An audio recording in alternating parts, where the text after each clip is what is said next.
Hello friends. Did you know nearly 80% of those who watch my videos aren't subscribed? If you enjoy these stories, please hit that subscribe button and leave a like. It really helps. Thank you for being here. By the way, where are you watching from? Let me know in the comments. My name is Cole Briggs, and I've been running long-haul routes for 17 years now. 17 years of asphalt, diesel fumes, and the steady hum of 18 wheels beneath me. I've seen every kind of road this country has to offer. Interstates that stretch into infinity, mountain passes that make your hands sweat on the wheel, desert highways where the heat makes the air shimmer like water. I've driven through blizzards in Wyoming, thunderstorms in Oklahoma, fog so thick in Washington that I couldn't see my own hood ornament. But nothing, and I mean nothing, prepared me for what happened on Route 83 in northern Nebraska back in October of 2019. I need to tell this story because it still doesn't make sense to me.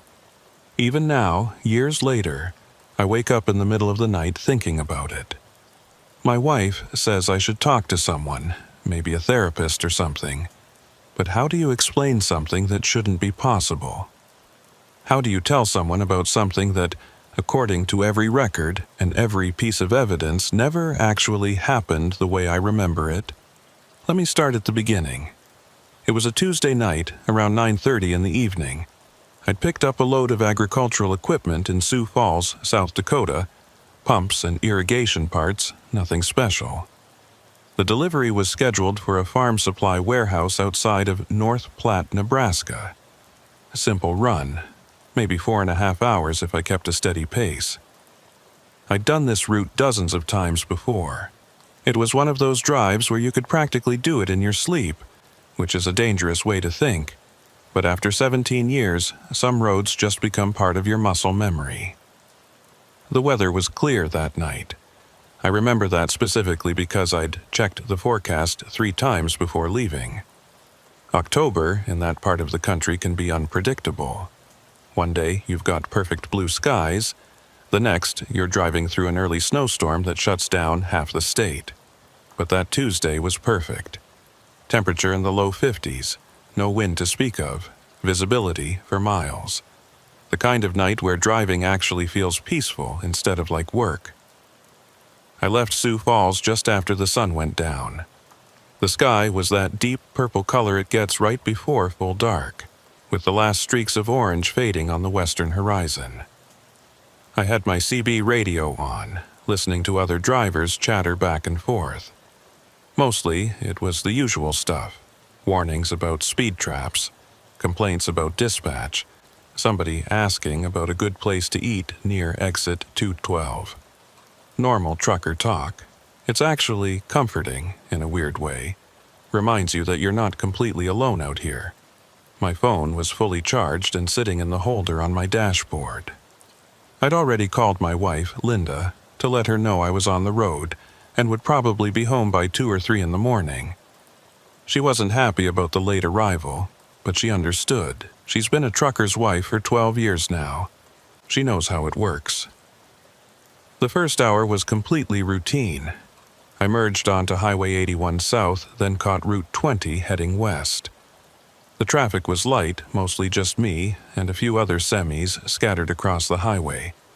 Every now and then a car would pass, but for the most part, it was just the road and the darkness and the sound of my engine. I'd been driving for about an hour and 15 minutes when I decided to take Route 83 South instead of staying on Route 20. It wasn't the route my GPS had calculated, but it was actually a bit shorter, and I knew the road well.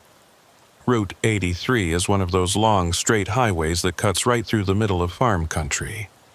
During the day, you can see for miles in every direction. Nothing but fields and the occasional farmhouse.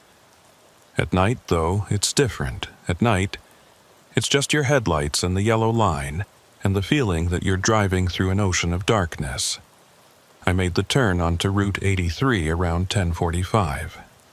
I remember checking my phone to see what time it was because I was calculating whether I'd make it to North Platte before midnight.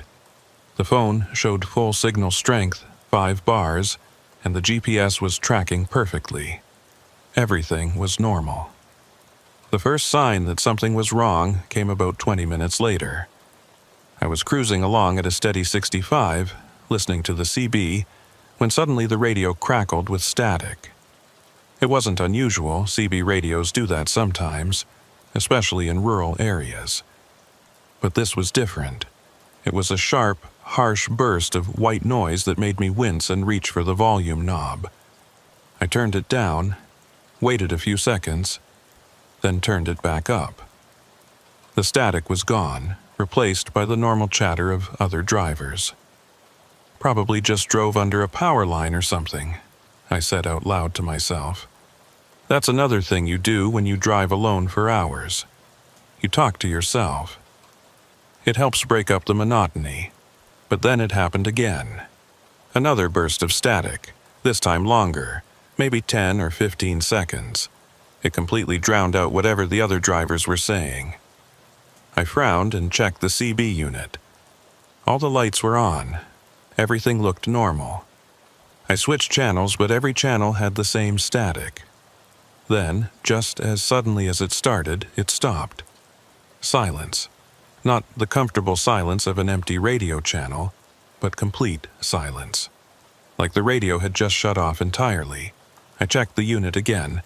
It was still on, still showing that it was transmitting, but there was no sound coming through at all. No voices, no static, nothing. I tried keying the mic. Breaker 19, this is Briggs hauling south on 83. Anybody out there? Nothing. Breaker 19, radio check. Anybody copy? Still nothing. I switched through all 40 channels, calling out on each one, but there was no response. It was like every other truck on the road had just vanished. I told myself it was probably just a dead zone, some quirk of the terrain that was blocking the signal. I'd hit patches like that before, places where the CB just didn't work for whatever reason.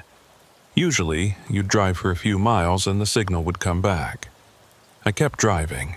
About 5 minutes later, my phone rang. It was Linda. I reached for it, glad to hear from her, but when I answered, all I got was silence. Hello? Linda? Nothing. The call was connected. I could see the timer counting up on the screen, but there was no sound. No voice, no static, just dead air. Linda, can you hear me? The line went dead. Call ended. I looked at the phone and saw something that made my stomach drop. No signal. 0 bars. I'd had full signal just a few minutes ago. Now, suddenly, nothing. I glanced up at the road, then back at the phone. The no service indicator was blinking at the top of the screen. This didn't make sense. I'd driven this route dozens of times and always had decent cell coverage. Sure, there were spots where the signal would drop to 1 or 2 bars, but complete loss of service? That was unusual. I tried calling Linda back. The phone just gave me an error message. Call failed. All right, I thought, stay calm. Cell towers go down, it happens.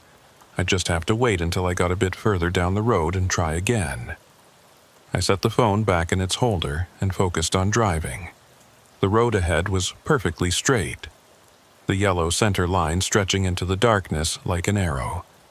My headlights illuminated maybe 200 feet ahead of me, showing nothing but empty asphalt and the white fog line on my right. To my left was the opposite lane, equally empty. Beyond the edges of the road, there was just darkness. No lights from farmhouses, no distant glow of a town, nothing. The isolation was starting to get to me, which was strange because I'd driven alone for years. I was used to being by myself on empty highways, but this felt different. This felt wrong somehow. I checked my mirrors, more out of habit than anything else. Behind me was nothing but darkness and the faint red glow of my own taillights reflected in the mirror. No other vehicles in sight. I looked down at my dashboard. Everything looked normal. Fuel gauge showing 3/4 of a tank. Oil pressure good. Temperature normal. speedometer steady at 65. The only thing that wasn't working was the CB radio, which was still showing power but not producing any sound, and my cell phone, which still had no signal. 10 more minutes passed. The road stayed straight and empty. No other vehicles, no signs, no lights. Just the road and the darkness. I started to feel uneasy. Not scared exactly, but definitely uncomfortable. There was something about the quality of the silence that bothered me. With the CB dead and no other vehicles around, the only sound was my engine and the road noise from my tires. Normally, that would be fine, but combined with everything else, it was starting to feel oppressive. I tried the CB again. Still nothing. I tried my phone. Still no signal. "Come on," I muttered. "This is ridiculous."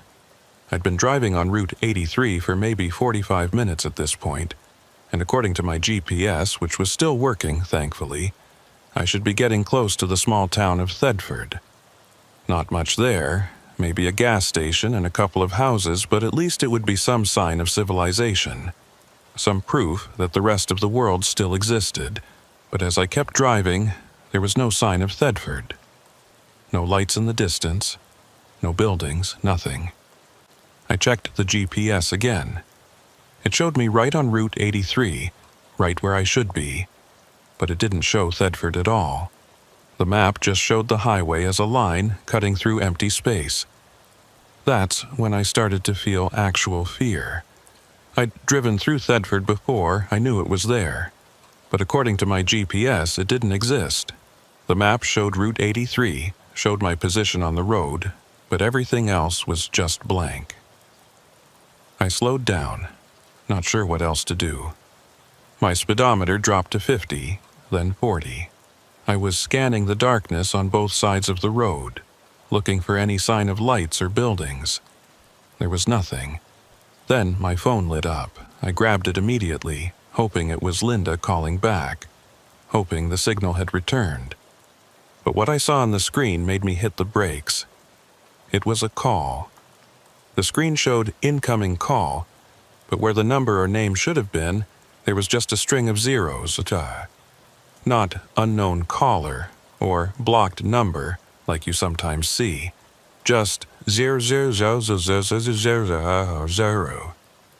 My truck was barely rolling now, maybe 5 miles an hour or so an hour. I stared at the phone, my thumb hovering over the answer button. Every instinct I had was telling me not to answer it, but at the same time, I was desperate for any kind of human contact, any proof that my phone still worked. I answered it. "Hello?" For a moment, there was nothing, just silence, like the failed call with Linda. But then I heard something that made every hair on my body stand up. It was my own voice, not exactly my voice. It was distorted somehow, like it was coming through water or being played on a damaged recording. But it was definitely me. I could hear myself speaking, but I couldn't make out the words. It was like listening to myself talk in another room, the words muffled and indistinct. "Hello?" I said again, my voice cracking slightly. "Who is this?" The voice on the other end kept talking, kept saying things I couldn't quite hear. I pressed the phone harder against my ear, straining to make out the words. For just a second, just one brief moment, the audio cleared up and I heard myself say, "Don't stop driving." Then the call ended. Just like that, cut off mid-sentence. I looked at the phone. The call timer had shown only 15 seconds. The screen went back to showing no service. My hands were shaking. I realized I'd brought my truck to a complete stop in the middle of the road. I was just sitting there, engine idling, staring at my phone like it was going to explain what the hell had just happened. That's when I noticed my GPS. The screen had changed. Instead of showing my position on Route 83, it was now showing just a blank screen with a single pulsing dot in the center. No roads, no landmarks, no compass, just that one dot, pulsing slowly like a heartbeat. I pressed the screen, trying to get it to refresh. Nothing happened. I tried hitting the power button, tried restarting it. The screen stayed the same, just that pulsing dot. "Okay," I said out loud, trying to keep my voice steady. "Okay, this is fine, just a technical glitch. Multiple technical glitches happening at the same time. That's possible." Even as I said it, I didn't believe it. This wasn't coincidence. Something was wrong with this road, with this place. Every piece of technology I had was either failing or acting in ways that made no sense. I took a deep breath and looked up at the road ahead. My headlights showed the same thing they'd been showing for the past hour. Empty highway stretching into darkness. But now it felt different.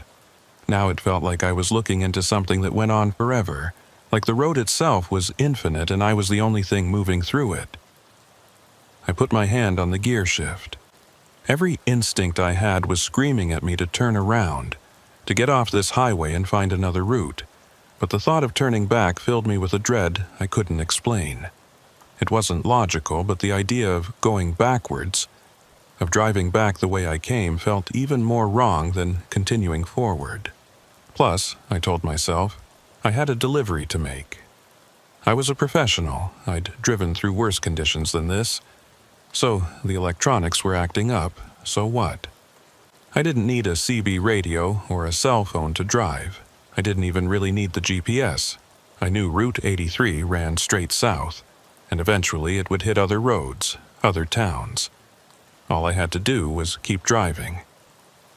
I shifted back into gear and started moving again, bringing my speed back up to 65. The hum of the engine and the road noise returned, filling the silence. I kept my eyes on the road ahead, focusing on the yellow line, focusing on staying steady. The minutes ticked by. 5 minutes. 10. 15. The road stayed straight and empty. I glanced at my odometer. I'd gone about 12 miles since the CB radio first cut out. By now, I should have definitely passed through Thedford. I should be seeing signs for other towns. But there was nothing. Just the road and the darkness. I tried the CB again. Dead silence. I tried my phone. No signal. I checked the GPS. Still just that pulsing dot. 20 minutes passed. Then 30. I kept driving. Kept telling myself that this was all normal. That everything would be fine once I got a little further down the road. But deep down, in a place I didn't want to acknowledge, I was starting to realize that something was very, very wrong. The road should have curved by now. Route 83 isn't perfectly straight. There are gentle curves, slight variations in direction. But the road I was on showed no variation at all. It was like driving on a ruler's edge, perfectly straight, perfectly flat, going on forever. I was about to try my phone again when I saw something in the distance. A light, just a single point of light on the right side of the road, maybe a mile ahead. Relief flooded through me.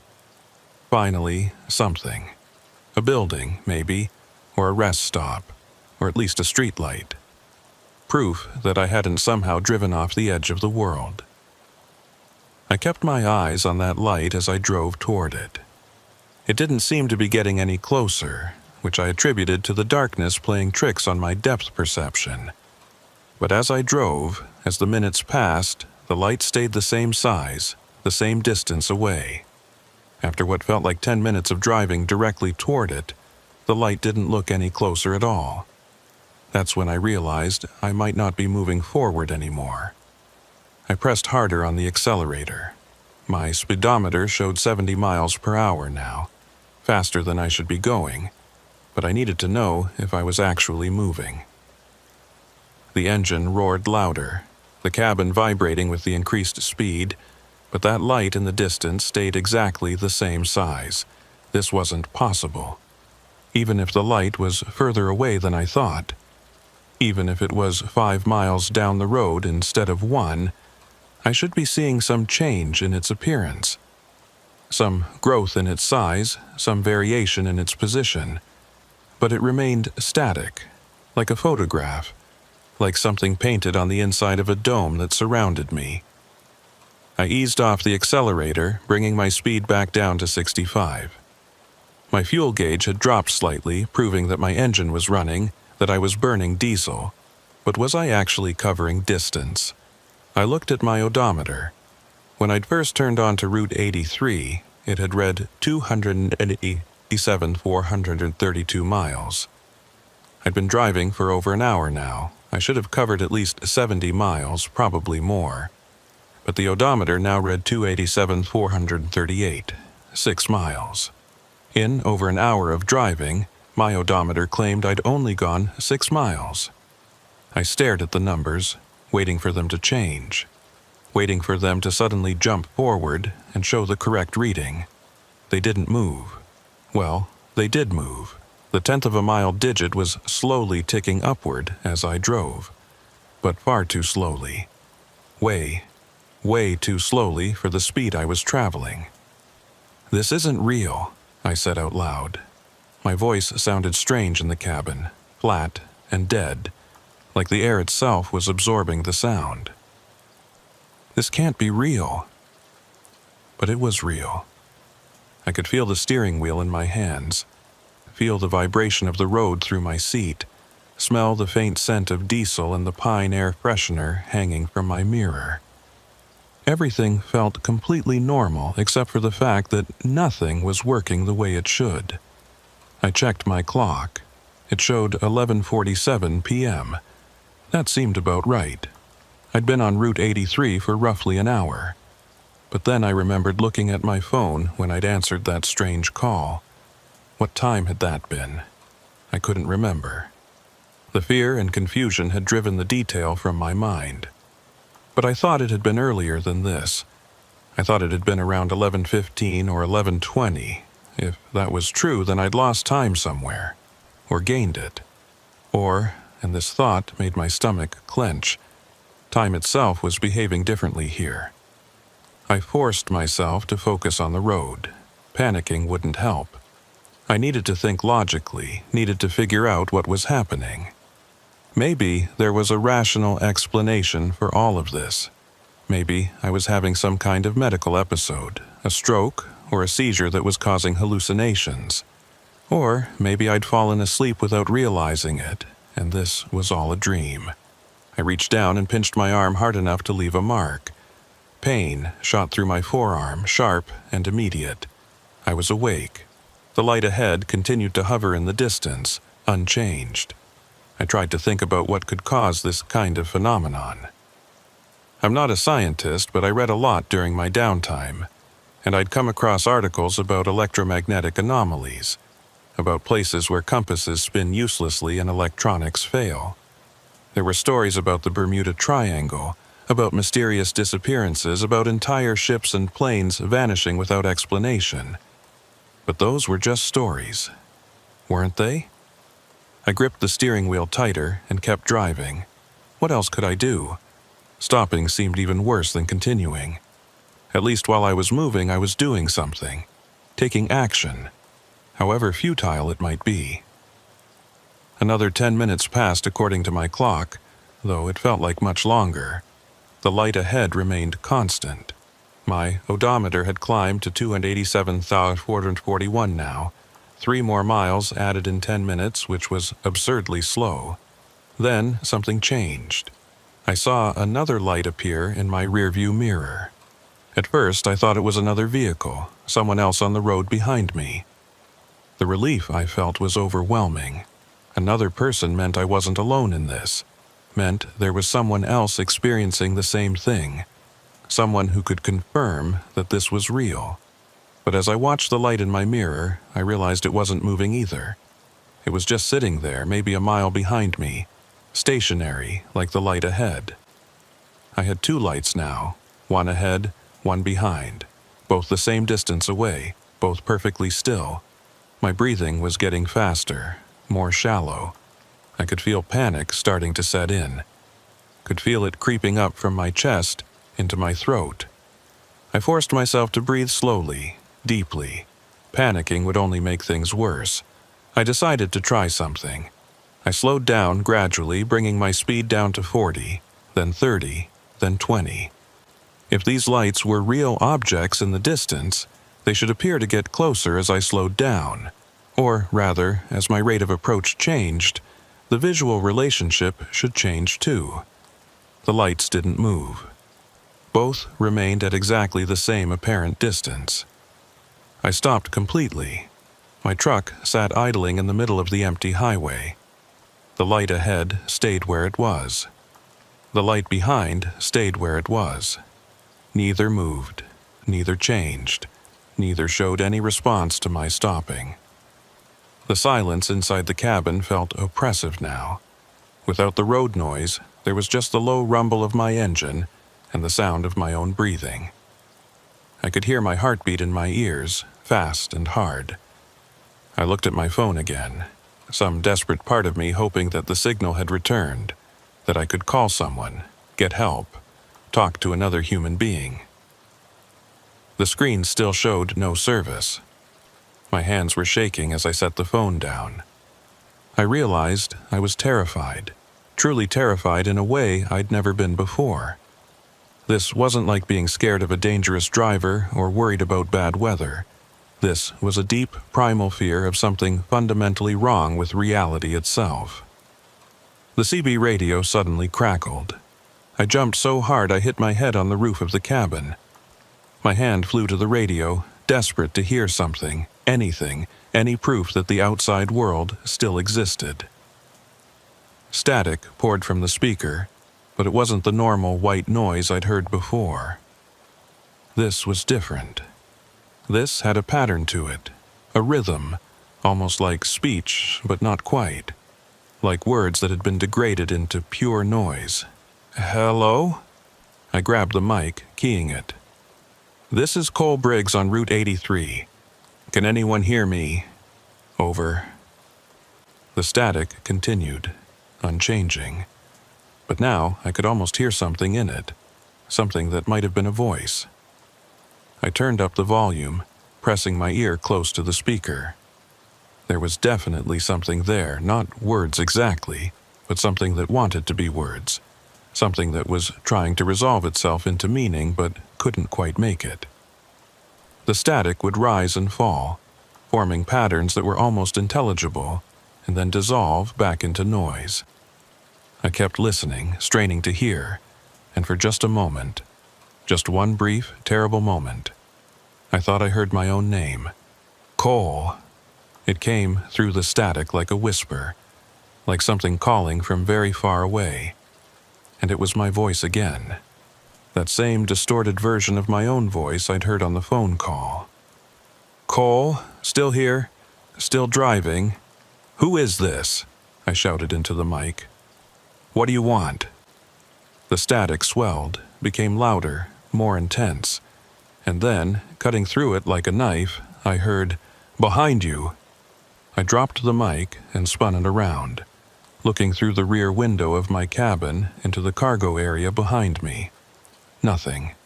Just my bunk and my storage compartments and the curtain that separated the cabin from the trailer.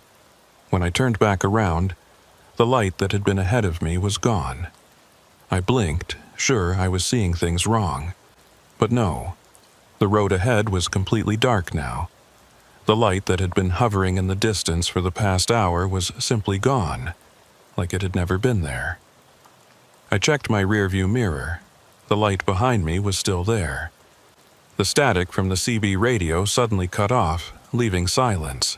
My phone buzzed. I grabbed it so fast I nearly dropped it. The screen showed a text message, but the sender was listed as unknown. The message itself was just one line: "Keep driving, don't look back." My hands were trembling as I read it. The phone showed no signal, no bars at all, but somehow this message had come through.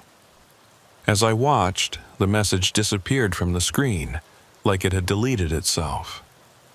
I tried to open my Messages app to see if it was still there, but the app wouldn't open. When I tried to navigate to it, my phone just showed a blank screen. A sound came from behind me. It was soft, almost inaudible over the engine, but I heard it. A rustling sound, like fabric moving, like something shifting in the back of my cabin. Every muscle in my body went rigid. I stared straight ahead, not wanting to look back, not wanting to see what might be behind me. The text message had said don't look back, but the sound came again, louder this time, unmistakable. Something was in my truck. Slowly, moving just my eyes, I glanced at my rearview mirror. The mirror showed the interior of my cabin, my bunk, my storage area, the curtain. Everything looked normal, nothing was moving. But I knew I'd heard something. The rational part of my brain tried to provide explanations. Maybe something had shifted when I hit the brakes. Maybe there was something loose in the storage compartments. Maybe it was just the truck settling. But I didn't believe any of those explanations. Not really. Not after everything else that had happened.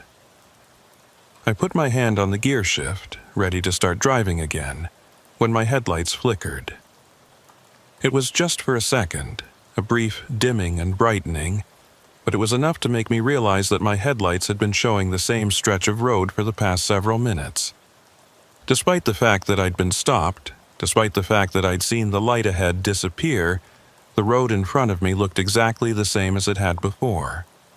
Same yellow line, same white fog line, same empty asphalt stretching into darkness. I hadn't moved, but somehow the road looked identical to how it had looked when I was driving 70 miles per hour. Like I was on a treadmill, running in place, the scenery unchanging no matter what I did. This thought triggered something in my memory. That voice on the CB radio, my own voice, had said, still driving. Not driving, but still driving. Like I'd been driving for a long time. Like I'd been driving forever. What if I had been? What if I'd been on this road for much longer than I thought? What if time was passing differently here, and what felt like an hour was actually days or weeks?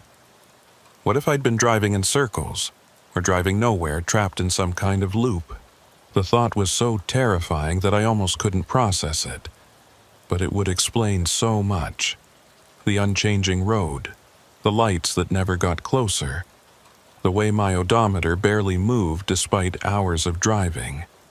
I needed to get off this road now. I shifted into gear and pressed the accelerator, bringing my speed up quickly. The truck lurched forward, the engine roaring. I pushed it faster than before, hitting 75, then 80. The speedometer needle crept toward 85. The road stayed perfectly straight. No curves, no variations, just that yellow line pointing into infinity. In my rearview mirror, the light behind me started to grow. At first, I thought it was because I was driving away from it, that the increased distance was causing some kind of visual effect. But then I realized the light wasn't getting smaller. It was getting bigger. Getting closer, it was following me.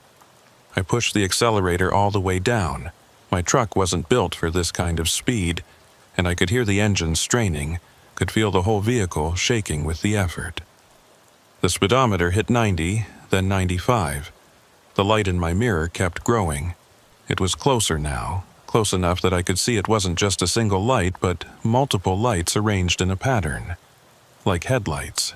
Like another truck behind me, bearing down fast. But there was something wrong with those lights. They didn't look quite right. The pattern was off somehow, the spacing between them too wide or too narrow, the color not quite matching any headlights I'd ever seen. The CB radio crackled back to life. "Cole." My own voice, clearer now, more distinct. "Cole, you need to stop." "No," I said out loud, not keying the mic, just talking to the empty cabin. "No, I'm not stopping. You have to stop, Cole. You can't run from this." The lights in my mirror were very close now, maybe only 100 feet behind me. At the speed I was going, that meant whatever was behind me was traveling at well over 100 miles per hour. "Cole, please, stop the truck." The voice sounded sad now, resigned, like it was trying to tell me something important but knew I wouldn't listen. My truck was shaking violently at this speed. I'd never pushed it this hard before, never gone this fast. Something under the hood was making a high-pitched whining sound that definitely wasn't normal. I knew I couldn't maintain this for long, knew that something was going to break, or overheat, or fail. But I couldn't stop. Whatever was behind me, whatever those lights belonged to, I couldn't let it catch up. The road ahead suddenly curved. It was the first change in the road I'd seen in over an hour, and I almost missed it. My headlights swept across the curve just in time for me to see it. A gentle bend to the left, maybe 20 degrees. At the speed I was going, it shouldn't have been a problem, but I'd been driving straight for so long that my hands didn't react properly. I turned the wheel too hard, overcorrecting, and felt the truck start to slide. Time seemed to slow down. I could feel the tires losing traction, could feel the back end of the trailer starting to swing out. I'd driven for 17 years without a single serious accident, and now I was about to jackknife at 95 miles per hour in the middle of nowhere. I turned into the slide, trying to regain control, my hands moving on pure instinct and muscle memory. The truck fishtailed, the trailer swinging left then right, the whole vehicle threatening to tip. For a moment, I thought I was going to die. Then, somehow, the tires caught. The truck straightened out. I was through the curve and back on straight road, my heart hammering so hard it felt like it might burst from my chest. I eased off the accelerator, bringing my speed down to something more manageable. 80, 70, 60. My hands were locked on the wheel so tight that my knuckles had gone white. I checked my mirror. The lights were gone. Whatever had been following me was just gone. The road behind me was empty, just darkness and the faint glow of my own taillights. The CB radio was silent. My phone showed no signal, but it wasn't buzzing with mysterious messages anymore. The GPS screen still showed just that pulsing dot, but as I watched, roads began to appear around it. Lines forming out of nothing, connecting, creating a map. Within seconds, it looked normal again, showing Route 83 running south with my position marked on it. I was shaking all over, adrenaline and fear coursing through my system. But I was still driving, still moving forward, and the road was behaving normally now. It had curves again, gentle variations in direction. In the distance, I could see what looked like the faint glow of lights, actual town lights, not mysterious hovering points. I drove for another 5 minutes, my breathing slowly returning to normal, my hands gradually relaxing their death grip on the wheel. Signs started appearing along the roadside. Speed limit signs, mile markers, a green highway sign announcing that Valentine, Nebraska was 47 miles ahead. Valentine, a real town on my map with a real distance. Everything seemed to be going back to normal. My odometer was behaving properly again, too. As I drove, I watched it tick upward at the correct rate, matching my speed. The CB radio crackled once more, and this time I heard actual voices. 2 truckers discussing road conditions, talking about construction near Chadron. Normal conversation. Normal voices that weren't my own. I grabbed the mic with trembling hands. "Breaker 19, this is Briggs. Anyone copy?" "Copy, Briggs," a gravelly voice responded immediately. "This is Tanner, heading north on 83. What's your 20? "South of Valentine," I said, my voice cracking slightly. You seeing anything weird out there tonight?" A pause. "Weird how?" "Never mind," I said quickly. "Just, never mind. Rough night. Thanks for the response. 10-4. Keep the shiny side up, driver." I set the mic down and exhaled slowly. I was back. Whatever had happened, whatever that was, I was back in the real world now. My phone buzzed. I looked at it cautiously, half expecting another mysterious message. But it was just Linda calling. I answered it, and this time I heard her voice clearly. "Cole, are you okay? I tried calling you like 20 times. "I'm fine," I said, and even I could hear how shaky my voice was. "Cell service was out for a while. I'm fine." "You don't sound fine. What's wrong?" "Just a rough stretch of road. I'll tell you about it when I get home."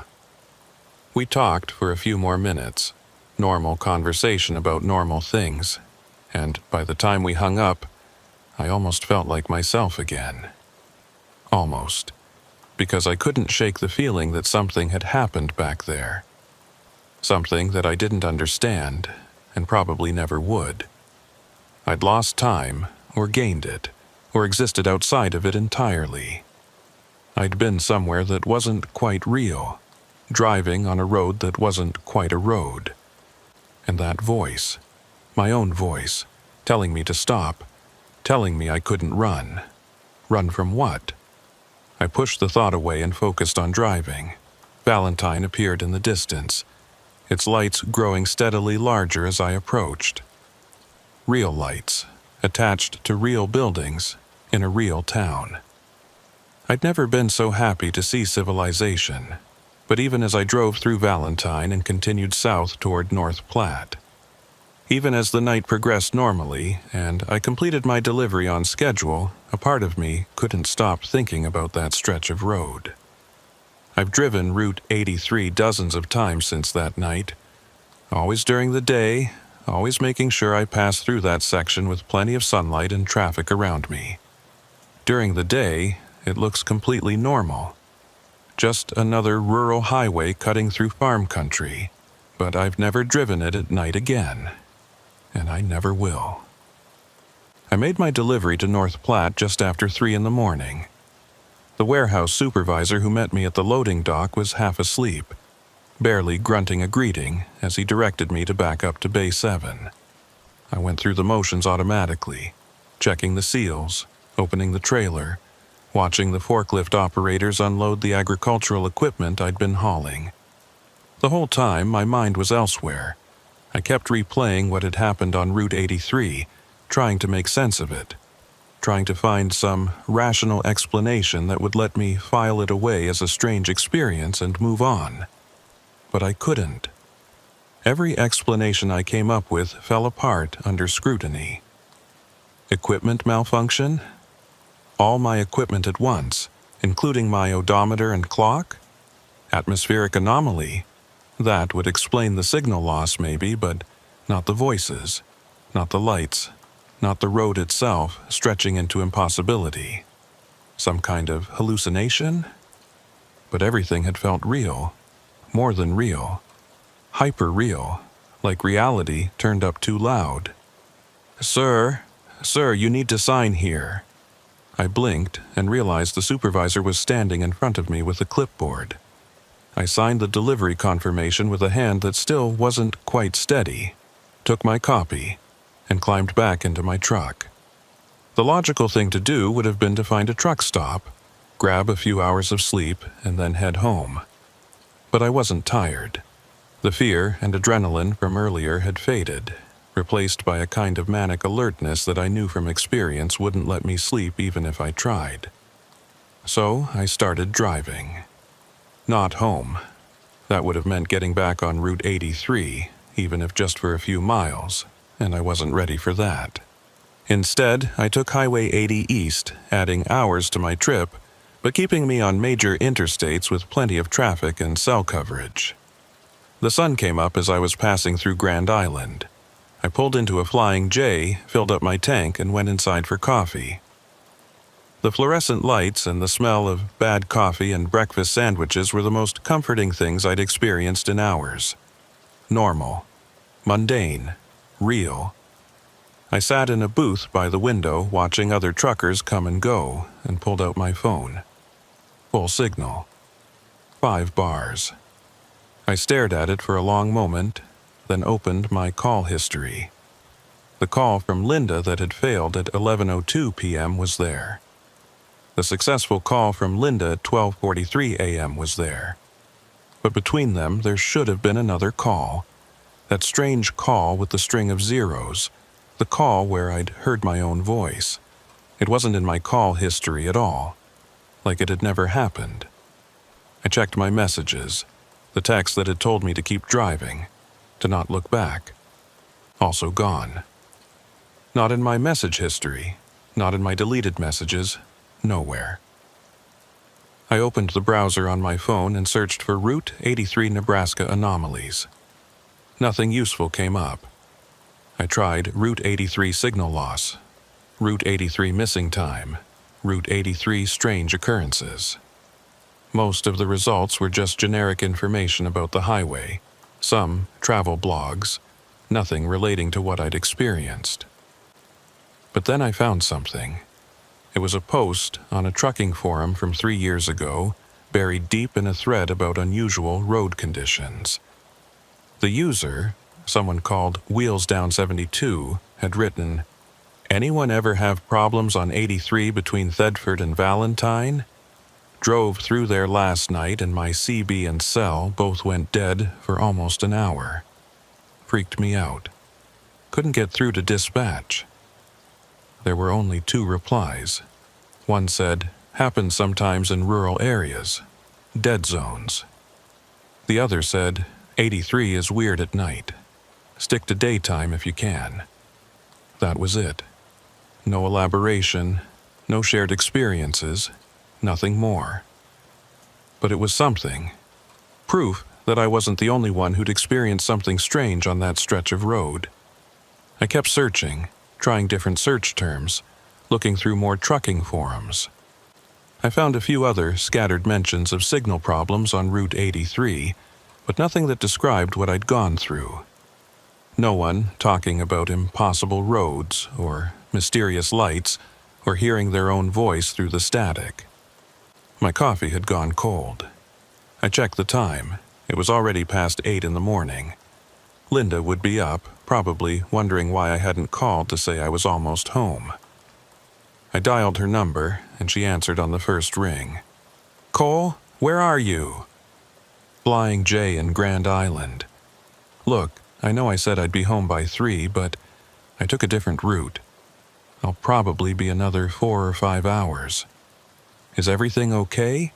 You sounded really shaken last night." I wanted to tell her everything. Wanted to describe what had happened. Wanted to hear her tell me it was real, that I wasn't losing my mind. But how could I explain it? How could I put into words the feeling of being caught in a place where distance and time didn't work properly? "I'm fine," I said finally. "Just had a rough night. Lost signal for a while, couldn't get through to you. Made me a little paranoid. Cole, really, I'm fine. I'll tell you about it when I get home." We talked for a few more minutes, but I could hear the concern in her voice. She knew something was wrong, knew I wasn't telling her everything. But she didn't push, and eventually we hung up with me promising to drive carefully and call her when I was an hour out. I sat there in the booth for another 20 minutes, drinking cold coffee and trying to decide what to do. Part of me wanted to get back in my truck and drive straight home. Forget about Route 83. Forget about the whole experience. File it away as one of those things that happen sometimes, inexplicable but ultimately not worth dwelling on. But another part of me, a stubborn part that had gotten me through 17 years of long-haul trucking, wanted answers. Needed answers. Because what if it happened again? What if I ended up on another road like that? Or what if that stretch of Route 83 wasn't unique? What if there were other places like it, waiting to trap unsuspecting drivers in their impossible geography? I pulled up the map on my phone and looked at Route 83. During the day, in this brightly lit truck stop with dozens of people around me, it just looked like a normal highway, a thin line on a screen marking a road that connected real places where real people lived and worked and drove without incident every single day. But I knew better now. I knew that there was something wrong with that road, at least at night, at least under certain conditions I didn't understand. I zoomed in on the section between Thedford and Valentine, the stretch where everything had gone wrong. The map showed it as a straight shot, maybe 40 miles of highway cutting through ranch land and sandhills. Nothing unusual, nothing that would suggest it was anything other than a quiet, rural road. Then I noticed something I hadn't seen before. Just south of where Thedford should be, there was a tiny gray dot on the map. When I tapped on it, the label read, Thedford Ranger Station, closed. I zoomed in further. There were a few other markers along Route 83 in that area, a rest area, a historical marker, a couple of unnamed county roads branching off. But something about the way they were positioned seemed off. I couldn't put my finger on it exactly, but the spacing between the markers didn't look quite right. It was like the map was stretching to accommodate a distance that didn't quite fit properly. I tried to measure the distance from Thedford to Valentine using the map's built-in tool. It came up as 43 miles. Then I tried using a different map app. That one said 47 miles. A third app said 41 miles. 3 different maps, 3 different distances, for what should have been a fixed, measurable stretch of highway. I sat back in the booth, staring at my phone. This didn't prove anything. Map apps were sometimes inaccurate, especially for rural roads. The distances could vary depending on which specific points were being measured, or the apps could be using different data sources. But it bothered me. Added to everything else I'd experienced, it bothered me a lot. I finished my coffee and headed back out to my truck. The morning was clear and bright, the kind of late fall day where the air is crisp and cold but the sun is strong enough to make you squint. The parking lot was busy with activity, trucks coming and going, drivers fueling up or grabbing food, or just taking a break from the road. Everything was normal. Everything was fine. So why did I feel like I was standing on the edge of something vast and incomprehensible? I climbed into my truck and sat in the driver's seat for a moment, hands on the wheel, staring straight ahead. Then I made a decision. I wasn't going home. Not yet. I was going back to Route 83. During the day, I told myself. During broad daylight with plenty of traffic around, with all my equipment working properly. I'd drive that stretch again, pay attention to the mile markers and landmarks, see if I could figure out what had happened last night. It was stupid. I knew it was stupid even as I started the engine and pulled out of the parking lot. Linda would be furious if she knew. My dispatcher would have questions about why I was burning fuel on unnecessary mileage. And there was always the chance that whatever had happened last night would happen again, that I'd find myself trapped on that impossible road with no way out. But I had to know. I had to understand. I took Highway 30 west out of Grand Island, then cut north on a county road that would take me to Route 83 south of Thedford. The drive took about 2 hours, and with every mile, I felt my determination wavering. This was crazy. What did I think I was going to find? A sign saying, "Warning, reality doesn't work properly past this point"? But I kept driving. I reached Route 83 just before noon. The highway looked completely innocuous in the daylight. 2 lanes of gray asphalt running north-south through rolling sandhills covered in brown grass. A few cattle grazed in a pasture to my right. In the distance, I could see a farmhouse, white with a red barn, smoke rising from a chimney. Normal. Totally, completely normal. I turned south onto Route 83, the same direction I'd been traveling last night. My odometer read 287,500. 6 miles now. I'd put over 100 miles on the truck since last night, not even counting the delivery distance. I kept my speed at exactly 60 miles per hour and watched the mile markers as I passed them. Mile marker 178. Mile marker 177. Mile marker 176. They were spaced properly, appearing at regular intervals, marking distance in a way that made sense. My phone had full signal. My CB radio was working perfectly, picking up chatter from other drivers. My GPS showed my position accurately on the map, my little blue dot moving smoothly down the highway in real time. Everything was working exactly as it should. I passed through what my GPS labeled as Thedford, barely even a town, just a handful of buildings clustered around the intersection where Route 83 crossed Highway 2. There was a gas station, closed, a post office, a few houses. Nothing unusual. Nothing that suggested this was the gateway to some kind of geographic anomaly. I kept driving south. The landscape rolled by at a steady pace. Sandhills, ranch land, the occasional windmill.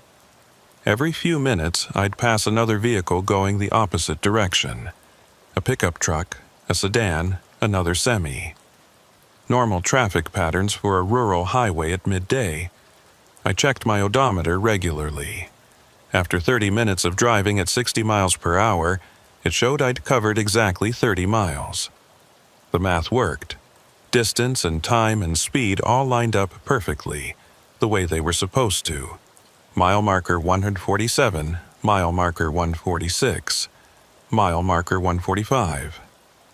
Nothing unusual, nothing wrong. Just a road. I was starting to feel foolish. What had I expected to find? Whatever had happened last night was clearly specific to nighttime conditions, or maybe specific to that one particular moment. Coming back during the day had been a waste of time and fuel. But then I noticed something. Between mile markers 143 and 142, there was a gap that seemed slightly too long. Not by much, maybe only by a few seconds. But my internal sense of timing, honed by 17 years of driving, told me something was off. I checked my speedometer. Still 60 miles per hour. I watched the odometer, still ticking upward at the correct rate. But that gap between markers had been longer than it should have been. I slowed down, bringing my speed to 50, then 40. I was looking for something now, scanning the sides of the road, the landscape, trying to see what I'd seen last night. Where had that first light been? Where had things started to go wrong? Mile marker 141. Mile marker 140. There. Just past mile marker 140, on the right side of the road, I saw something that made me hit the brakes. It was a rest area, or what had once been a rest area. There was a faded brown sign with white lettering that read, "Rest Area 1 mile." But the sign itself looked old, weathered, like it had been standing there for decades. I couldn't remember passing this sign last night, but then again, I'd been focused on other things. I drove slowly forward.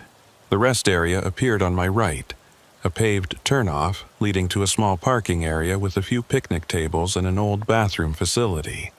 But what caught my attention was that the pavement of the turnoff was broken and cracked, with weeds growing through it. The picnic tables were rusted and falling apart. One of them had collapsed entirely, its bench rotted through. The bathroom building looked like it hadn't been used in years. The door hung open on broken hinges and I could see graffiti on the walls inside.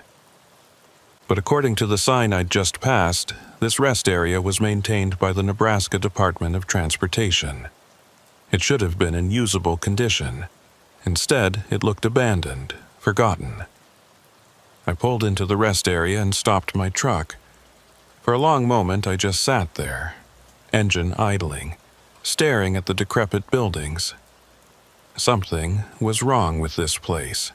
Even in broad daylight, even with the sun shining and birds chirping in the distance, there was something off about it. An absence of presence, like the area existed in a bubble separate from the rest of the world. I grabbed my phone and took a picture of the rest area, thinking I might report it to the DOT or at least have some evidence of what I'd found.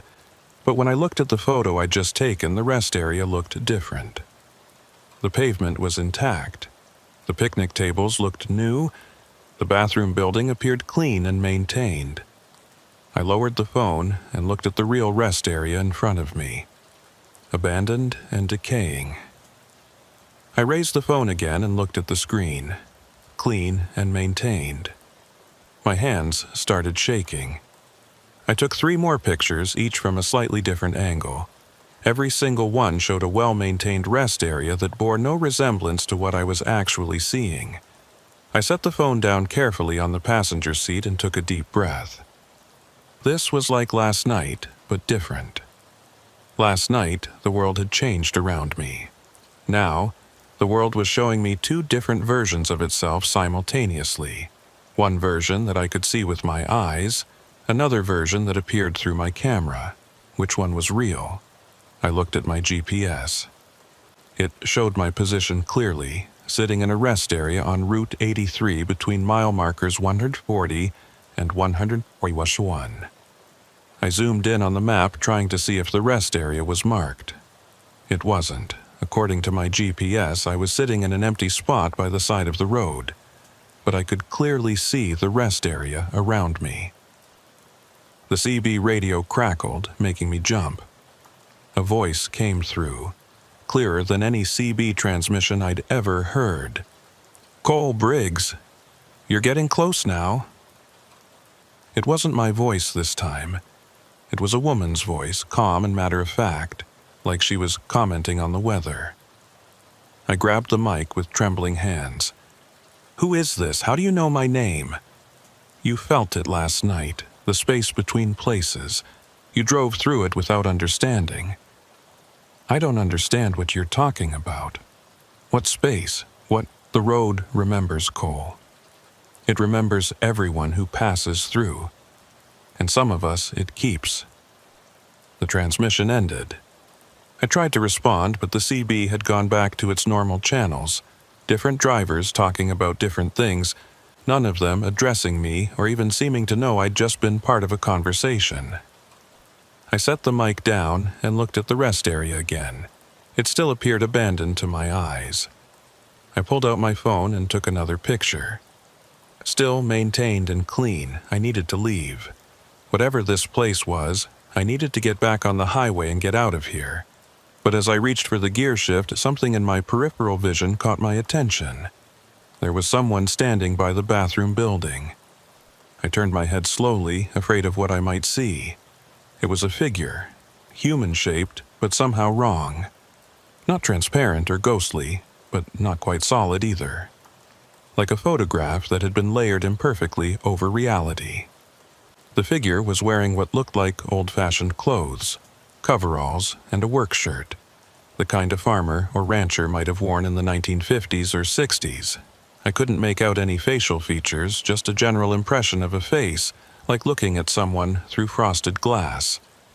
The figure raised one arm, pointing south down Route 83. Then it was gone. Not fading away, not walking away, just suddenly not there anymore. I sat frozen in my seat, my heart pounding so hard I could feel it in my throat.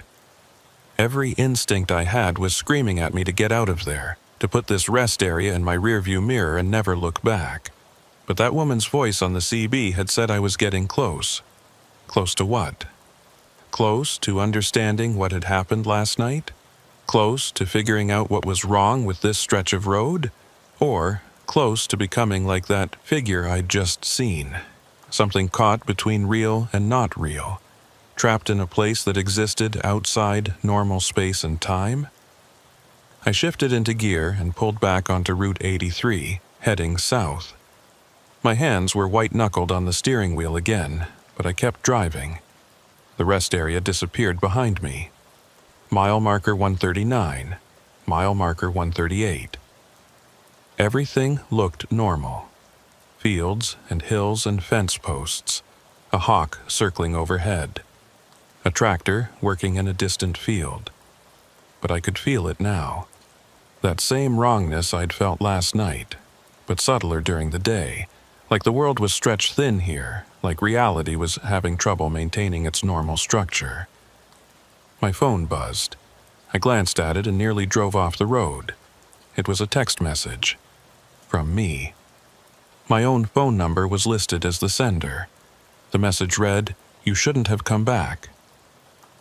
I stared at the screen, then at the road, then back at the screen. The message was still there, still showing my own number as the sender. As I watched, another message appeared. "Turn around, Cole, while you still can." A third message. "The road goes on forever here. Some roads do. We're still driving, all of us, still trying to find the end." I grabbed the phone and threw it onto the passenger seat, not wanting to see any more messages. But I could hear it buzzing, over and over, message after message arriving. The landscape outside was starting to look familiar in a way that made my skin crawl. That cluster of trees on the left. Had I passed it already? That particular arrangement of fence posts. Had I seen it before? I checked my odometer. It was still advancing normally, still showing that I was covering distance. But the landscape felt repetitive, like I was driving through a loop, seeing the same things over and over with slight variations. Mile marker 137. Mile marker 136. Mile marker 135. The numbers were going down. I was definitely moving south. But something about the space between the markers felt wrong again, felt stretched, felt like I was covering more distance than the numbers indicated. My CB crackled back to life. This time, it was my own voice. "Cole, you need to get off this road." "I'm trying," I said out loud, not bothering with the mic. "I'm trying." "Not south. South doesn't work. You have to go back. You have to go back before you pass the threshold." What threshold? But the voice was gone, replaced by static. I looked at my GPS. The map was starting to distort again, the roads bending and warping in ways that didn't make sense. My position marker was flickering, jumping between different points on Route 83. Up ahead, I saw a sign. As I got closer, I could read it. Valentine, 25 miles. But that didn't make sense. I'd been driving south for at least 45 minutes. Even accounting for the rest area stop, I should be much closer to Valentine than that. I should be practically on top of it by now. I checked my odometer. According to the miles I'd put on since getting back on Route 83 after the rest area, I should have covered almost 30 miles. But the sign said I still had 25 miles to go. I'd lost distance. Somehow, I'd lost distance while driving forward. That's when I saw the light. The same light from last night, hovering in the distance ahead of me. Single point of illumination in broad daylight. Visible despite the sun. Fixed in space like a star that had fallen to Earth and gotten stuck. And behind me, when I checked my rearview mirror, another light had appeared. I was back in it. Whatever it was, whatever that stretch of impossible road was, I was back in it. During the day this time, with the sun shining, but it didn't matter. The rules were breaking down again. My phone was still buzzing on the passenger seat, message after message arriving. I could hear the CB radio cycling through channels on its own, bursts of static and fragments of voices. My GPS screen was flickering rapidly now, showing different maps, different locations, like it couldn't decide where I actually was. The distance to Valentine on the signs changed as I drove. First, 25 miles. Then, somehow, 30 miles. Then, 42 miles. I was driving forward, but the destination was getting farther away. I was caught in it again. And this time, I had come here voluntarily. This time, there was no excuse of darkness or confusion or not knowing what I was driving into. This time, I'd walked right into the trap with my eyes open. The worst part was that I could still see the normal world around the edges. When I looked directly at something, the road ahead, the landscape, the signs, everything appeared normal. But in my peripheral vision, I could see things that weren't quite right, shapes that didn't match what they should be. colors that were slightly off, movements where there shouldn't be any movement. It was like reality was a mask that was starting to slip, and I could see glimpses of what lay underneath. I tried turning around, found a gravel access road and swung my truck around in a wide circle, pointing north now instead of south. My hands were shaking so badly I could barely grip the wheel, but I managed it. I was heading back the way I'd come, heading toward Thetford and safety. The road stretched ahead of me, perfectly straight. I drove for 15 minutes at 60 miles per hour.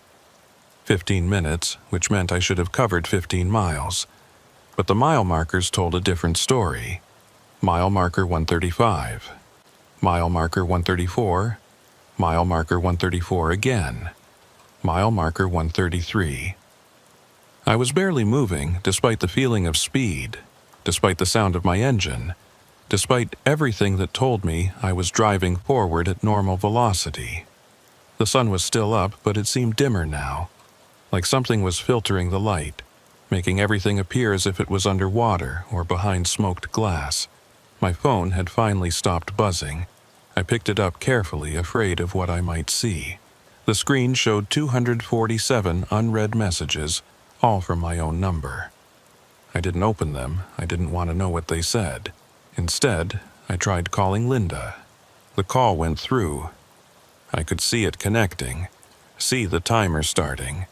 But when I put the phone to my ear, all I heard was my own breathing. Like I was on the call with myself. Like the phone was somehow creating a closed loop with no connection to the outside world. I hung up and threw the phone onto the dash. The lights were still there, one ahead, one behind, maintaining their fixed distance. During the day, they looked different than they had at night. Less like headlights or lanterns and more like, I don't know how to describe it, like tears in the fabric of space, like holes through which something else was shining. The CB radio spoke in my voice again. "We told you not to come back." "Who's we?" I shouted at the radio. "Who the hell is we? Everyone who didn't make it out. Everyone who's still here, still driving. The road keeps us, Cole. It keeps us all." "That's not possible. That's not... How many of us do you think there are? Driving forever? Trying to find the end? Trying to get home?" The road collects us. Every few years, someone comes along who feels it, who senses that something's wrong. And some of those people, the curious ones, the ones who come back during the day to investigate, they don't leave. I wanted to argue, wanted to say this was impossible, wanted to insist that I was going to drive out of here just like I'd driven out last night, but I couldn't make the words come. Because deep down, I was starting to understand that I'd made a terrible mistake. Last night, I'd stumbled into this place by accident. And I'd escaped by accident, too. That curve in the road that had appeared out of nowhere. That had nearly made me crash. That hadn't been part of the normal road. That had been an exit, a way out. A momentary gap in whatever this place was. But I'd come back.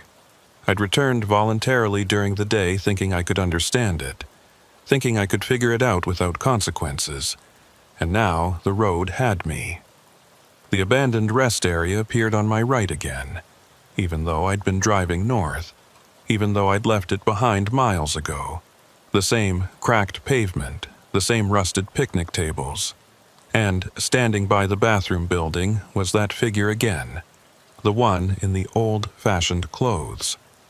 But now there were more of them, half a dozen figures standing in a loose group, all watching my truck pass, all wearing clothes from different eras, some modern, some decades old, some that looked like they were from even further back. One was wearing what looked like a military uniform from World War II. Another was in a dress that could have been from the 1970s. They all turned to watch me as I drove past, their featureless faces tracking my movement. I pressed down on the accelerator, pushing my truck faster. 70 miles per hour, hour. 80. 90. The figures didn't move, but somehow they stayed in view. Like the rest area was moving with me, keeping pace despite my speed. Then they were gone, and the rest area was gone. And I was back on the empty road with nothing but the lights ahead and behind and the dimming sun overhead. My odometer was frozen now. The numbers weren't advancing at all, no matter how fast I drove. I was burning fuel. I could see the fuel gauge dropping, but I wasn't covering any distance. I was running in place, running forever, caught in an infinite moment that stretched in all directions. I thought about that phrase the voice had used. The road remembers everyone who passes through. What did that mean? Was this stretch of highway somehow recording the people who drove on it? And if so, what happened to those recordings? Did they just play out forever? Ghost drivers on a ghost road, trapped in an eternal loop? But I wasn't a recording. I could think, I could feel, I could make decisions. I was real. Wasn't I? The CB radio crackled with multiple voices now, all talking at once, all talking to me or about me. Shouldn't have come back. Tried to warn him. Been driving for years now. Feels like years. Can't remember what the outside looked like. Truck needs fuel, but there's nowhere to stop. The markers keep counting down, but they never reach 0. I grabbed the mic and screamed into it. How do I get out? There has to be a way out. Silence for a moment. Then my own voice, quiet and sad. We're still looking for it, all of us. Still driving, still searching. Some people say there's an exit, a specific moment, when the road lets you go. But no one knows when it is. Could be after an hour, could be after 100 years, could be never. That's not acceptable. I'm not staying here. I'm not. The truck lurched. It was a physical sensation, like hitting a pothole, but worse. Like the road itself had dropped away for a split second, and then snapped back. My teeth clacked together, and I bit my tongue hard enough to draw blood. When I looked up, the landscape had changed. It was darker now, much darker, like the sun had suddenly set even though my clock showed it was only 1:30 p.m. The road was different too, narrower, more cracked, with weeds growing through the pavement. And on either side, instead of the rolling sandhills I'd been seeing, there was nothing. Just flat, empty space stretching to a horizon that was too close, like the world had shrunk. The lights ahead and behind were brighter now, more prominent against the darkness. And as I watched, a third light appeared off to my left, then a fourth on my right, then more, until I was surrounded by a constellation of lights, all maintaining their distance, all watching. My fuel gauge was at a quarter tank. I'd burned through 3/4 of my fuel driving nowhere, achieving nothing. Eventually, I'd run out. And then what? Would I stop here forever, another static marker on this impossible road?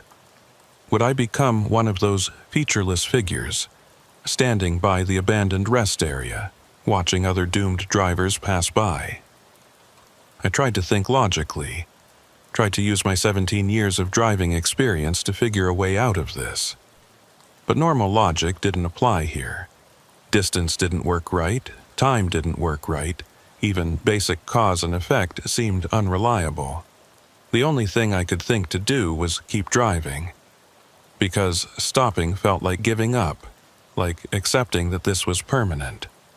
As long as I was moving, as long as my wheels were turning, I could tell myself I still had a chance. My phone lit up one more time. Not with a message, but with a call. The caller ID showed Cole Briggs. I was calling myself again. I answered it. "Hello?" My own voice responded, but it sounded tired, defeated. "You'll figure it out eventually, or you won't. Most of us haven't." Figure what out? That it doesn't matter if you understand. Understanding doesn't help. The road doesn't care if you know what it is or how it works. It just is. That's not an answer. I've been driving for a long time, Cole. Or maybe it's only been a few hours. I can't tell anymore. The clock doesn't help. Nothing helps. You just keep driving and hope that eventually something changes. When did I couldn't even frame the question. Was I talking to myself from further along this same road? From years in the future, still trapped here? Or was this some other version of me from a parallel moment?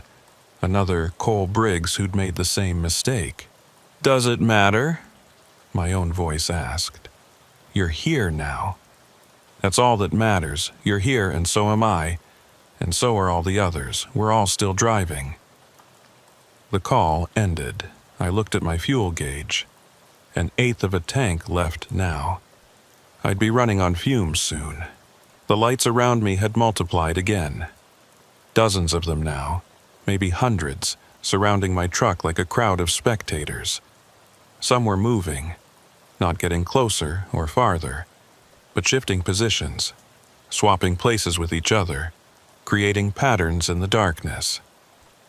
I realized they were other drivers, other trucks, other cars, other people who'd gotten caught on this road and never found the way out.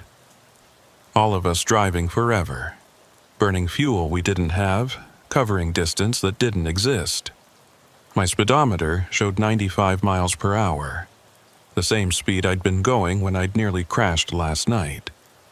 The same speed that had somehow triggered that curve, that exit, that brief moment when the road had let me go.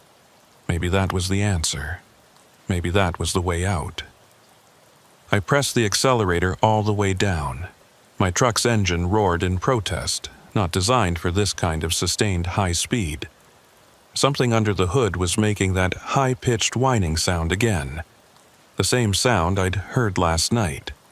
95, 98, 100.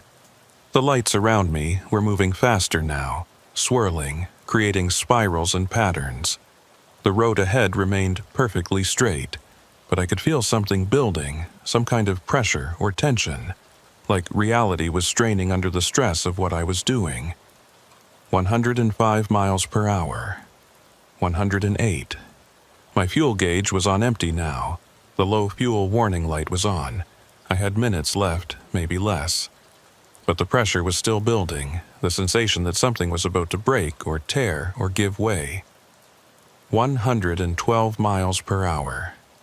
The lights collapsed into a single point ahead of me, brilliant and blinding. I was driving straight toward it, my engine screaming, my whole truck shaking like it was going to come apart. The light rushed toward me, or I rushed toward it, and in that moment I understood. This was the exit. This was the way out. This was the gap between moments where the road loosened its grip just enough to let someone escape. I drove into the light. There was a sensation of falling, of spinning, of every direction becoming every other direction all at once. My truck was tumbling, or the world was tumbling around it and I couldn't tell which. Then I was on a road again, a normal road. Route 83, heading south. The sun was setting ahead of me, orange and red and beautiful. My clock showed 6:47 p.m. My odometer showed 287,062 miles. I'd covered 46 miles from where I'd entered this nightmare, which was about right for the distance between the rest area and where I was now. My fuel gauge showed 1/8 of a tank, low, but not empty like it had been just moments before. Everything was normal, everything was fine, except I'd lost time. I'd been on Route 83 for hours, trapped in that impossible space, but according to my clock, it had only been a few hours since I'd first gotten on the highway at noon. Like time had compressed or folded or skipped. My phone rang. It was Linda. "Cole, why didn't you call? You said you'd call when you were an hour out." I tried to think of what to say. "I got delayed. I'm sorry. I'll be home soon." Are you okay? You sound strange. I'm fine. I'll tell you about it when I get home. But I wouldn't. Because how could I explain any of this? How could I put into words what I'd experienced? And even if I tried, even if I managed to describe it, would she believe me? Would anyone believe me? I drove the rest of the way home on autopilot, my mind still trying to process what had happened. I'd gotten out. Somehow I'd escaped. But I knew with absolute certainty that I'd been incredibly lucky. There were people still there, still driving. That figure at the rest area, those lights surrounding me, that voice on the phone that was me but wasn't me. All of them still trapped in that stretched and broken space, unable to find the exit, unable to break free, still driving, still looking for the end of a road that has no end.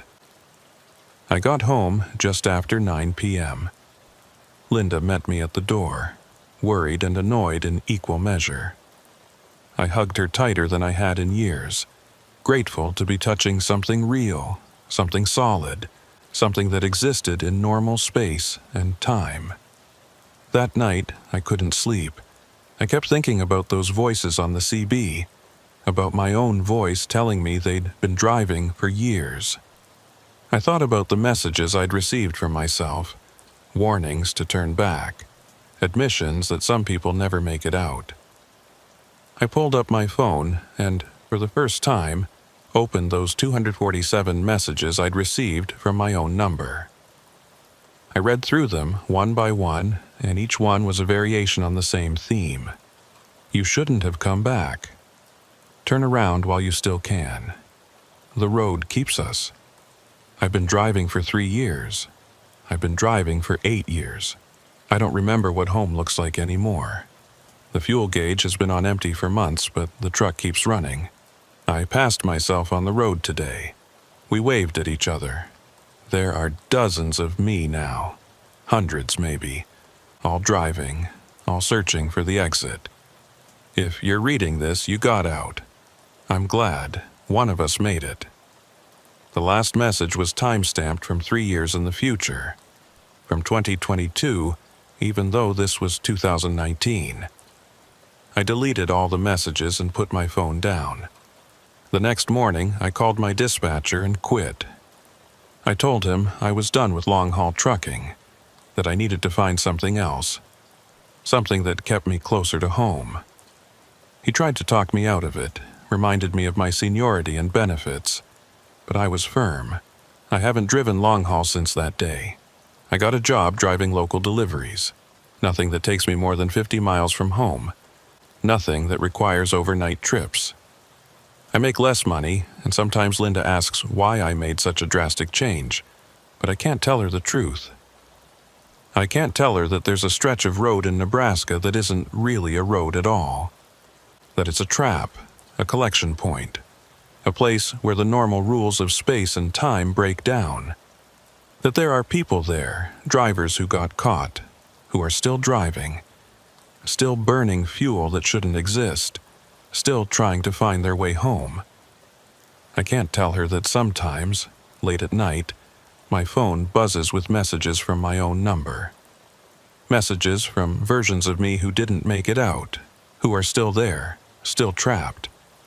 Messages that say, "Still driving." I never answer them. I delete them as soon as they arrive. But they keep coming, every few weeks reminding me of what I escaped, reminding me of what I could have become. This happened in 2019. It's 2023 now, and I still think about it every day. I've tried to research Route 83, tried to find other people who've experienced what I did, but there's nothing. Just scattered mentions of signal loss and dead zones, nothing that captures the full horror of what that road actually is. Sometimes I wonder if I should warn people, if I should find a way to tell other truckers to avoid that stretch of highway, especially at night. But who would believe me? And what would I even say? Don't drive on Route 83 in northern Nebraska because you might get trapped in an impossible space where distance and time don't work. So I keep quiet. I do my local deliveries. I come home to Linda every night, and I try not to think about the people, the drivers, the travelers, the unlucky souls who took a wrong turn or stayed on the road too long, who are still there, still driving, still searching for an exit that most of them will never find. I got out, I escaped, but part of me is still there too. I know this because I've seen myself. 3 months ago, driving through Grand Island, I passed a truck stop and saw a semi that looked exactly like mine used to look. Same model, same color, same company logo, and behind the wheel, for just a moment, I saw myself. Older, more tired, but definitely me. Our eyes met as I drove past. He didn't look surprised to see me. He just nodded, like he understood, like he'd been expecting this. Then he was gone, and I convinced myself I'd imagined it. That it was just someone who looked like me. That it was coincidence. But my phone buzzed that night. Message from my own number. I saw you today. I'm glad you made it out. Don't worry about me. I'm still looking for the exit. I'll find it eventually. We all will. We have to. I didn't respond. What could I say? Instead, I deleted the message and turned off my phone. But even with my phone off, even lying in bed next to Linda, even in the safety of my own home, I could feel it. That stretch of road, that impossible space, still out there, still collecting people, still keeping its prisoners trapped in an eternal loop of driving and searching and hoping. And I knew that somewhere on Route 83, in a place between Thedford and Valentine where distance doesn't work properly and time folds in on itself, there are versions of me still driving, still burning fuel that shouldn't exist, still trying to get home, still hoping that the next curve, the next sign, the next moment will be the one where the road finally lets them go. I made it out, but I'm not sure how many of me didn't. And that's the part that keeps me awake at night. Not the fear that I'll end up back there. I'm careful now. I avoid that highway completely. I never drive at night if I can help it. No, what keeps me awake is the knowledge that there are other roads like that one. Other places where reality wears thin, where the normal rules stop applying, where people get trapped without ever understanding why. And the knowledge that any road, any highway, any stretch of asphalt could become one of those places. All it takes is the wrong conditions, the wrong time of night, the wrong moment of inattention. All it takes is one wrong turn. I got out, I was lucky, but luck runs out eventually. And sometimes, late at night, when I can't sleep, I wonder if I really got out at all. Or if this life, this home, this version of reality where I escaped, is just another loop, another trap, another impossible space where I'm still driving, still searching, still hoping to find the end.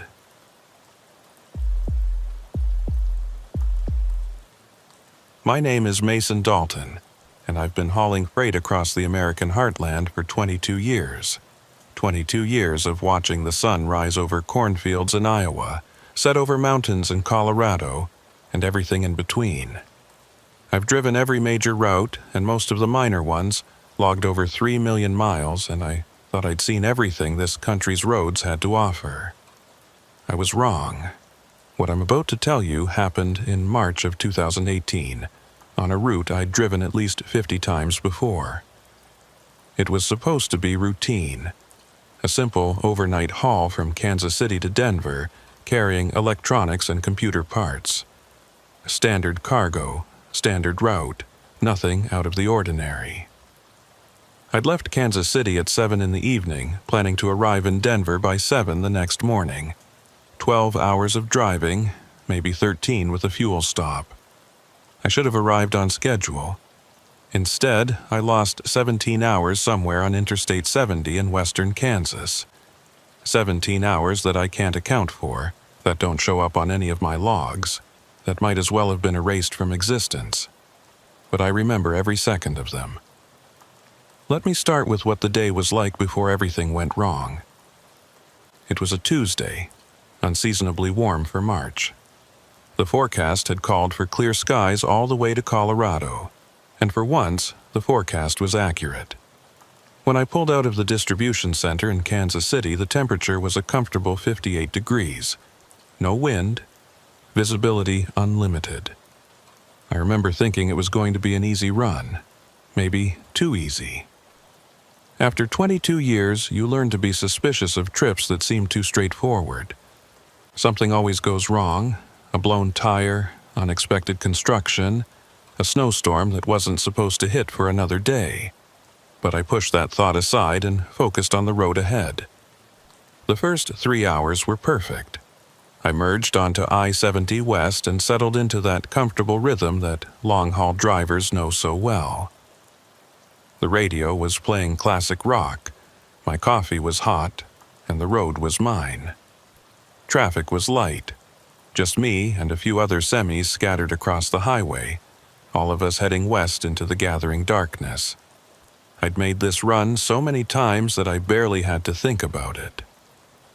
I knew every exit, every rest stop, every truck stop with decent coffee. I knew where the speed traps were, where the road got rough, where the cell service cut out for a few miles. This was my territory, as familiar as my own driveway. Around 10 p.m., I crossed from Missouri into Kansas. The landscape flattened out even more, becoming that endless prairie that stretches for hundreds of miles in every direction. During the day, you can see forever out here. At night, it's just darkness and stars and the occasional set of headlights. I stopped for fuel in Salina, Kansas around 11:30. Nothing unusual about the stop. I filled up the tank, grabbed a sandwich and another coffee from the attached convenience store, used the bathroom, and was back on the road within 20 minutes. The attendant who rang me up was a kid, maybe 19 or 20, and we exchanged the usual pleasantries about the weather and road conditions. "Clear sailing all the way to Colorado," he said, handing me my receipt. "You picked a good night for it." "Appreciate it," I told him, and headed back out to my truck. That was the last normal interaction I had with another human being for a very long time. I got back on I-70 and continued west. The clock on my dashboard showed 11:52 p.m. According to my calculations, I'd reach the Colorado border around 2 in the morning, then push on to Denver from there. Right on schedule. The road stretched ahead of me, straight and empty.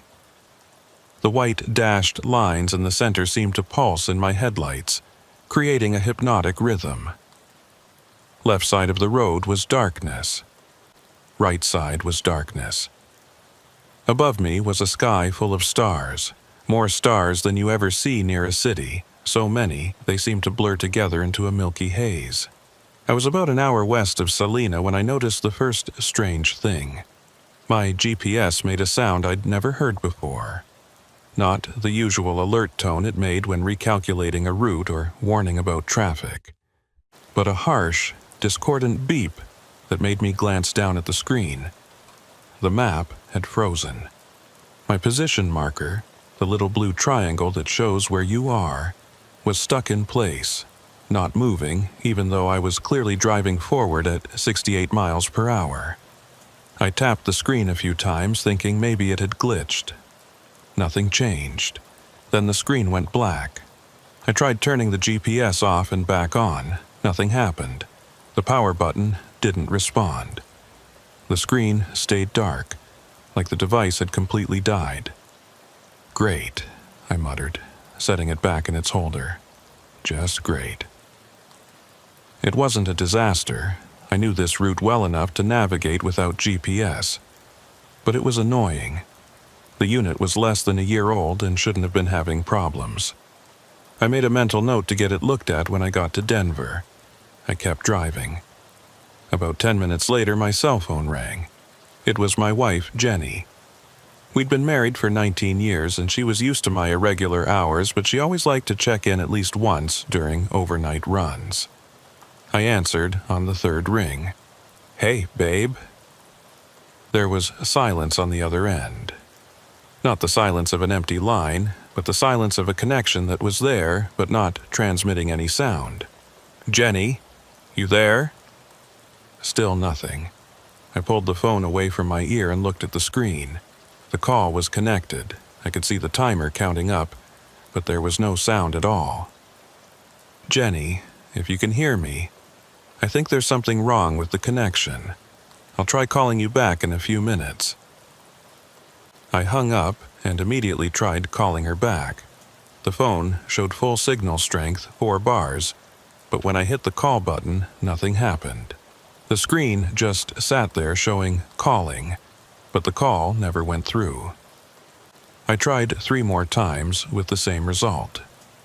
Then I tried calling my dispatcher, same problem. The phone acted like it was trying to connect, but the call never actually went through. This was getting weird. First the GPS, now my phone. 2 separate devices, both malfunctioning at the same time. I set the phone down and focused on driving. Whatever was causing the problem would probably clear up in a few miles. I'd driven through dead zones before, areas where cell service was spotty or non-existent. It was annoying, but not uncommon, especially in rural areas. But I'd never had a dead zone kill my GPS before. I glanced at my dashboard. Everything looked normal. Speed steady at 68. Fuel gauge showing 3/4 of a tank. Oil pressure good, temperature normal. The only instruments that weren't working were the electronic ones, GPS and phone. The radio was still working, though. I had it tuned to a classic rock station out of Hayes, and it was playing Fleetwood Mac. The signal was clear, no static or interference. That was something, at least. I drove for another 15 minutes, waiting for the phone to start working again. But when I checked it, it still showed full signal strength and still wouldn't make calls. That's when I noticed the mile marker. Mile marker 253. I'd passed it once already, about 10 minutes ago. I specifically remembered it because there'd been a dead deer on the shoulder right next to it, and I'd had to swerve slightly to avoid any debris in the road. But now I was passing mile marker 253 again, and there was the deer exactly where it had been before, in exactly the same position. I hit my brakes, bringing my speed down to 50, then 40. I was staring at that mile marker like it might suddenly explain itself, might somehow make sense of what I was seeing. Mile markers are sequential. They count up or down depending on which direction you're traveling. On I-70 heading west, they count down. Higher numbers in the east, lower numbers as you move west. I'd passed mile marker 253 10 minutes ago, which meant I should be somewhere around mile marker 243 by now. But there it was. Mile marker 253. Again. I slowed to a crawl, maybe 20 miles per hour, trying to figure out what was happening. Had I somehow turned around without realizing it? Had I taken an exit and looped back? But that was impossible. I'd been driving straight on I-70 the whole time. No exits, no turns, just straight ahead. I checked my mirrors. Behind me was empty highway, stretching back into darkness. No other vehicles in sight. Ahead of me was more empty highway. I brought my truck to a complete stop in the middle of the road. There was no traffic, no reason not to. I sat there with the engine idling, trying to think through what had just happened. The logical explanation was that I'd somehow gotten confused about which mile marker I'd passed. Maybe I'd seen 253 and thought I'd already passed it, but I hadn't. Maybe the deer was a different deer, just in a similar position. Maybe I was more tired than I thought, and my perception was off. But I didn't believe any of those explanations. I knew what I'd seen. I'd passed mile marker 253 10 minutes ago, driven for 10 minutes at highway speed, and somehow ended up back at mile marker 253. I'd driven in a circle without turning. That's impossible, the rational part of my brain insisted. You can't drive in a straight line and end up where you started. That's not how roads work. That's not how space works. But it had happened. I was certain of it. I picked up my phone to try calling Jenny again. To try calling anyone. To get some kind of confirmation that the outside world still existed. The phone showed full signal strength but still wouldn't connect calls. I tried the GPS. Still dead. Screen completely black. The radio was still playing, though. Now it was the Eagles, Hotel California. The signal was still clear and strong. I took a deep breath and put my truck back in gear. Whatever was happening, sitting here wasn't going to solve it. I'd keep driving, pay close attention to the mile markers, and see what happened. I brought my speed back up to 65 and watched the road ahead carefully. My headlights illuminated maybe 200 feet of highway, showing nothing but empty asphalt and painted lines. The landscape on either side was invisible in the darkness, just a vast emptiness that could have contained anything or nothing. 5 minutes passed. Then I saw the next mile marker 253. I was back at the same spot again, the same marker, the same dead deer on the shoulder. I'd driven for 5 minutes at 65 miles per hour. That should have covered more than 5 miles, and I was exactly where I'd started. This time, I didn't stop. Something told me that stopping was a bad idea, that as long as I kept moving, I had a chance of breaking out of whatever this was. So I pressed on, keeping my speed steady, watching the mile markers. Mile marker 253 appeared again 7 minutes later. Then again, 4 minutes after that, then again, and again, and again. Each time, the interval was different. Sometimes I'd see it after 3 minutes of driving, sometimes after 10. But it kept appearing. That same mile marker, that same stretch of highway, that same dead deer. I was stuck in a loop, driving the same section of road over and over again, unable to move forward or backward. The 4th or 5th time I passed mile marker 253, I looked at my odometer. When I'd left Salina, it had read 2,847,392 miles. Now it read 2,847,401 miles, 9 miles. In what should have been 40 or 50 miles of driving, my odometer claimed I'd only gone 9 miles. But even that 9 miles was suspect, because I kept passing the same marker. If I was really driving in a loop, then even that small amount of distance was an illusion. I checked my fuel gauge. It had dropped from 3/4 to just over half. I was burning fuel at a normal rate, which meant my engine was running, my wheels were turning, I was consuming energy and creating motion. But that motion wasn't translating into actual distance traveled. My hands were getting sweaty on the wheel. I wiped them on my jeans one at a time, not wanting to let go of the steering wheel for more than a second. Some irrational part of me felt like if I stopped holding on, if I stopped actively steering, something worse would happen. The radio cut to static. It was sudden and jarring, the music replaced instantly by harsh white noise. I reached for the volume knob to turn it down, but before I could, the static resolved into something else. A voice. It wasn't clear enough to make out words, but it was definitely a voice. Male, I thought, speaking slowly and deliberately, the words just barely below the threshold of comprehension, like listening to someone talk in another room with the door almost closed. I leaned closer to the radio, trying to hear what the voice was saying. The static surged and receded, and fragments of words came through. Marker 253. Can't move forward. Been trying for. Doesn't change. Then the static swallowed the voice again, and a moment later, music came back on. A different song now. Tom Petty, Free Fallin'. I stared at the radio, my heart pounding. That voice hadn't been part of any radio broadcast. It had been too unclear, too fragmented. like someone trying to communicate through interference. And it had mentioned mile marker 253. My mouth was dry. I grabbed my water bottle from the cup holder and took a long drink, trying to calm my nerves. This was fine. This was all fine. There had to be a rational explanation for all of this. Some kind of atmospheric phenomenon, maybe, or some quirk of the terrain that was causing optical illusions and signal interference. But I didn't believe that. Not really.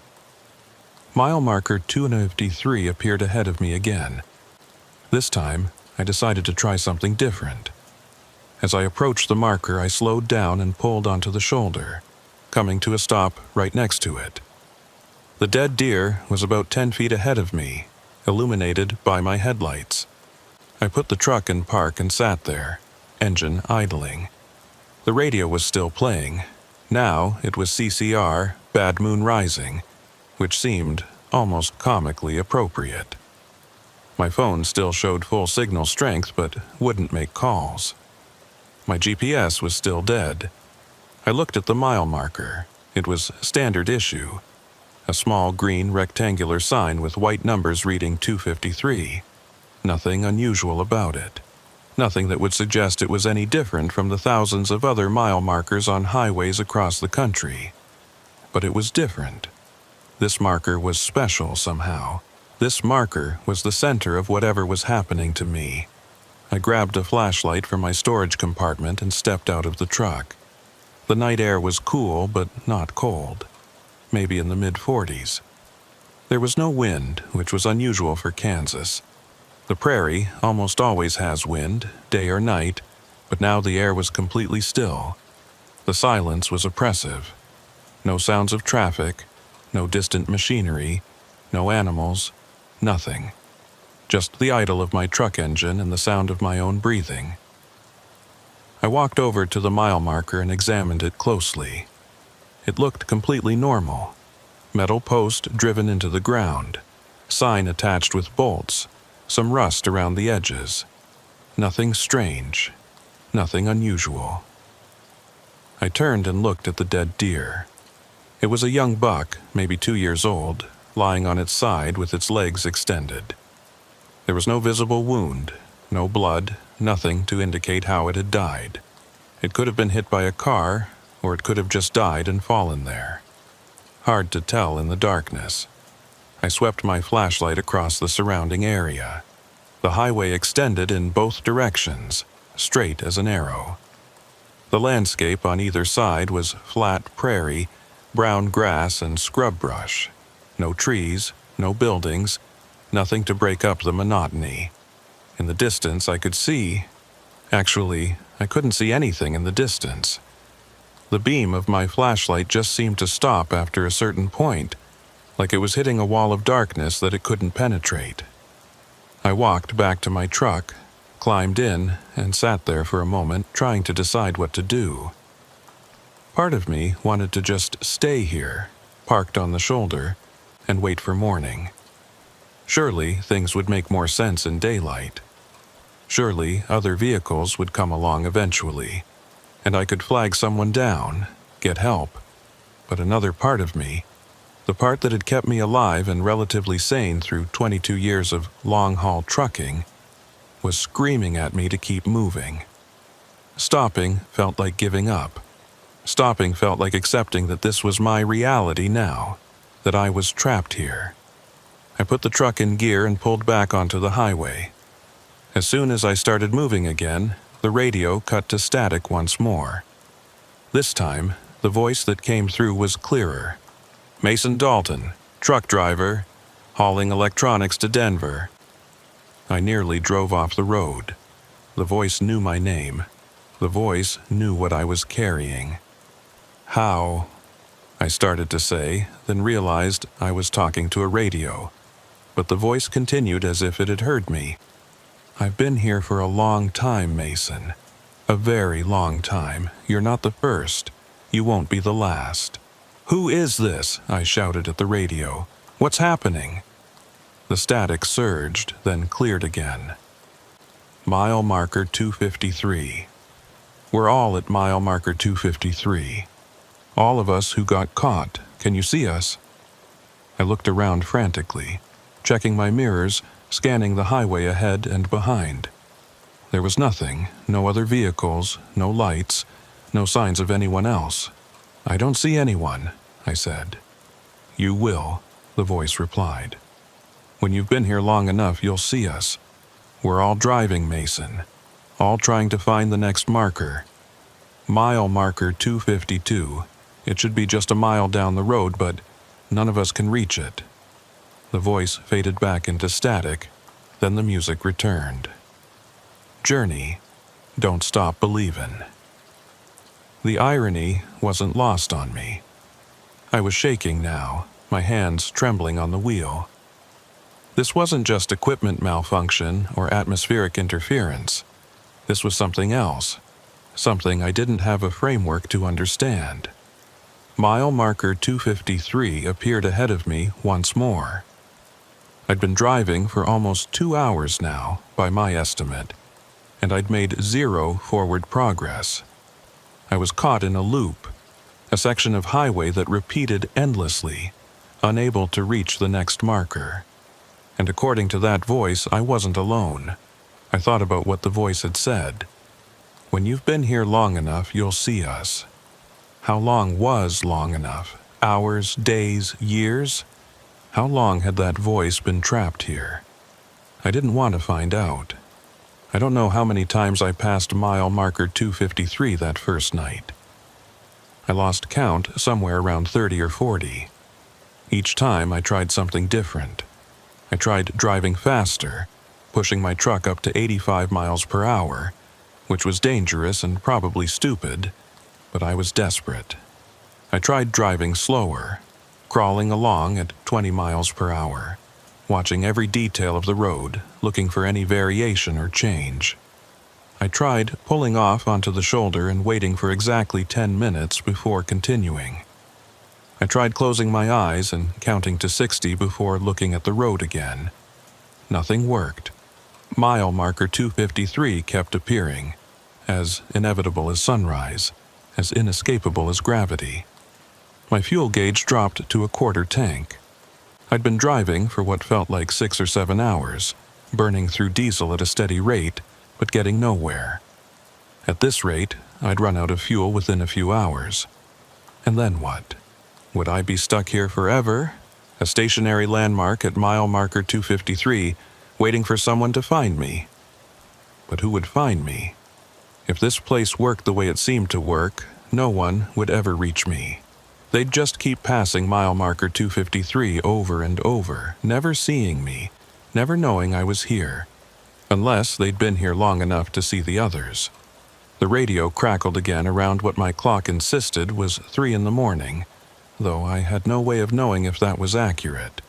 Time felt strange here, elastic, like it was stretching and compressing in ways that didn't match the movement of clock hands. "Mason," the voice said, clearer this time, almost like someone speaking directly to me rather than through radio interference. "Mason, can you see them yet?" I checked my mirrors and scanned the road ahead. Still nothing. Just me and the endless highway and mile marker 253 approaching once again in the distance. "I don't see anyone," I said to the radio. "There's no one here." "Look closer. Look at the side of the road. Look at the spaces between." I didn't know what spaces between meant, but I looked more carefully at the side of the road as I drove. The shoulder, the grass beyond, the darkness that stretched out forever on either side. And then I saw it. At first, I thought it was a trick of the light, a shadow cast by my headlights moving across the landscape. But as I looked closer, I realized it was a shape. A vehicle-shaped shadow parked on the shoulder maybe 100 yards ahead. As I got closer, it resolved into an actual truck. An 18-wheeler, similar to mine but older, painted in faded blue and white. It was parked at an angle, partially on the shoulder, partially on the road, like the driver had pulled over in a hurry or without much care for positioning. The truck's lights were on. Headlights, running lights, even the interior cabin light. But there was something wrong about the light. It looked faded somehow, washed out, like I was seeing it through a filter or a haze. I slowed down as I approached, bringing my truck to a stop about 50 feet away. I could see into the cabin of the other truck now. There was someone in the driver's seat, a figure sitting motionless behind the wheel, hands at 10 and 2, staring straight ahead. I grabbed my flashlight and stepped out of my truck. The night air felt different than it had before. Thicker, somehow, like there was more substance to it. The silence was even more complete. I couldn't even hear my own truck engine anymore, even though I could see the exhaust pipe still emitting fumes. I walked slowly toward the other truck, my flashlight beam cutting through the darkness. As I got closer, I could see the figure in the cabin more clearly. It was a man, middle-aged, wearing a trucker's cap and a flannel shirt. He was absolutely motionless, not even seeming to breathe. "Hey," I called out. "You okay?" No response. The man didn't turn his head, didn't acknowledge my presence in any way. He just sat there, hands on the wheel, staring forward. I walked up to the driver's side door and knocked on the window. "Hey, can you hear me?" Nothing. Up close, I could see that the man's eyes were open but unfocused, like he was looking at something very far away or at nothing at all. His skin had a grayish tint that I told myself was just the poor lighting, but I didn't really believe it. I tried the door handle. It was unlocked. The door swung open, and I immediately wished I hadn't opened it. The man was still sitting there, unmoving, but now I could see him more clearly. He wasn't breathing. There was no rise and fall of his chest, no pulse visible in his neck. And his skin wasn't just gray, it was almost translucent, like I was looking at a projection rather than a real person. "Jesus," I breathed, stepping back. The man's head turned toward me. It was slow, mechanical, like movement that hadn't been practiced in a very long time. His unfocused eyes found mine, and I saw a flash of recognition, of awareness, of something that might have been relief or terror or both. His mouth opened. No sound came out at first, just a dry, clicking noise, like he was trying to remember how to make his vocal cords work. Then, in a voice that sounded like wind through dead leaves, "How long?" I didn't know how to answer that. How long what? How long had he been here? How long had I been here? "I don't know," I said. "I've been here for a few hours, I think, since around midnight." The man's head shook slowly back and forth. "No, longer. Much longer." "How long have you been here?" His eyes unfocused again, looking through me rather than at me. "I don't remember. Started in November, there was snow. Then, no snow, then snow again. Then summer. Then, I stopped counting." My blood ran cold. He was describing months, maybe years. "What's your name?" I asked. Wyatt something. I can't remember the rest." "Wyatt, when did you get stuck here? What year?" He blinked slowly, processing the question. 2014? No, 13. I was hauling. He trailed off, the thought leaving his mind before he could complete it. If he was telling the truth, he'd been here for 5 years. "Wyatt, listen to me. How do we get out? There has to be a way out." His eyes focused on me again, and for a moment, there was clarity there. A flash of the person he'd been before this place had hollowed him out. Mile marker 252. Have to reach 252. 1 mile. Just 1 mile. But can't get there. "Have you tried? Tried everything?" He interrupted, his voice gaining a little strength. Faster, slower, backwards, waiting, Nothing works. Always come back to 253. Always. What about the others? I asked, remembering the voice on the radio. The voice said there were others. Wyatt's head turned, looking past me down the highway. They're here. All of us. Stuck at 253. You'll see them eventually, when you've been here long enough. When you start to fade. I looked down at my hands. They looked normal to me. Solid, real, fully present. But I remembered how Wyatt had looked when I'd first seen him in his truck, how faded and washed out he'd appeared. Was that what would happen to me if I stayed here long enough? Would I become like him, translucent and ghostly, trapped in an eternal moment at mile marker 253?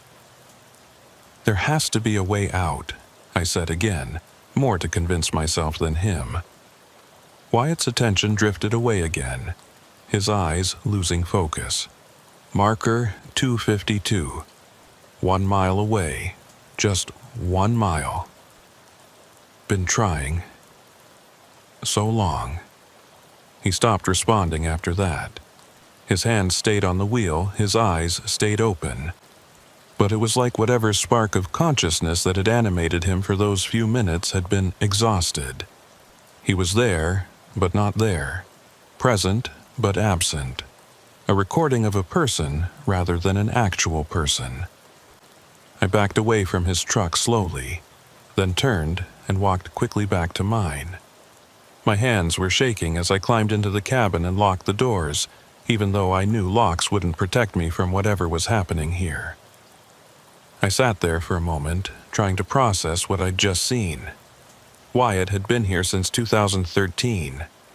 5 years, trapped in this loop, driving and getting nowhere, slowly fading away until he was barely even present anymore.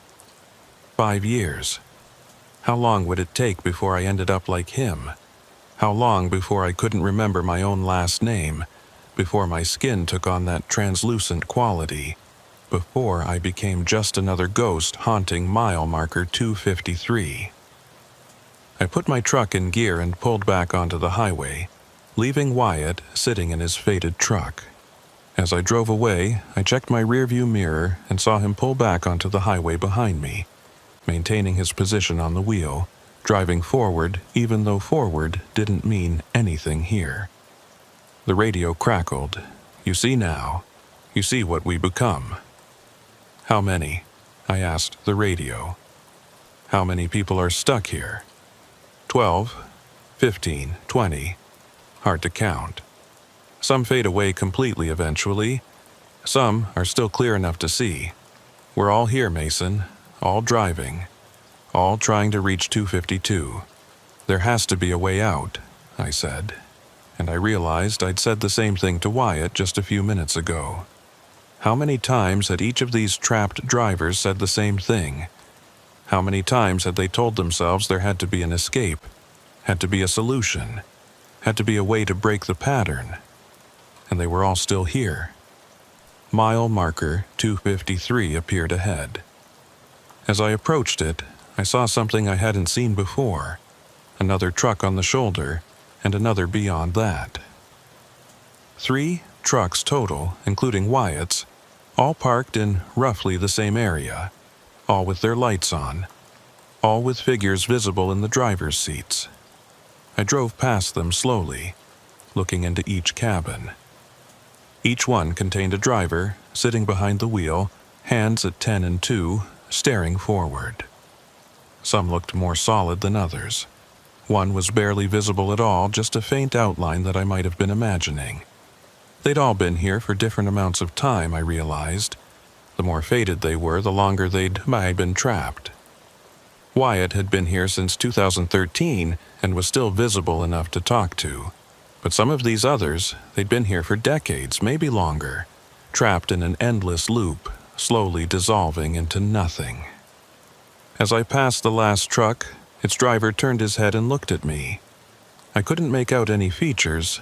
He was too faded, too transparent. But I felt the weight of his gaze, and then he raised one hand and pointed forward, down the highway, toward where mile marker 252 should be. "Keep trying," the gesture said. "Keep looking. Don't end up like us." I drove on. My clock showed 4:47 a.m. now. Back in the real world, the sun would be rising soon. But here, the darkness remained absolute, unchanging. The sky above showed stars. The same stars I'd been seeing all night, in exactly the same positions. The moon hadn't moved. Nothing had moved except me and the other trapped drivers, all of us going nowhere. I tried my phone again. Still showed full signal strength, still wouldn't make calls. I tried the GPS, still dead. The radio was still my only connection to the voice, to the others, and even that was intermittent. My fuel gauge showed less than a quarter tank now, maybe 2 or 3 hours of driving left before I ran out completely. What would happen then?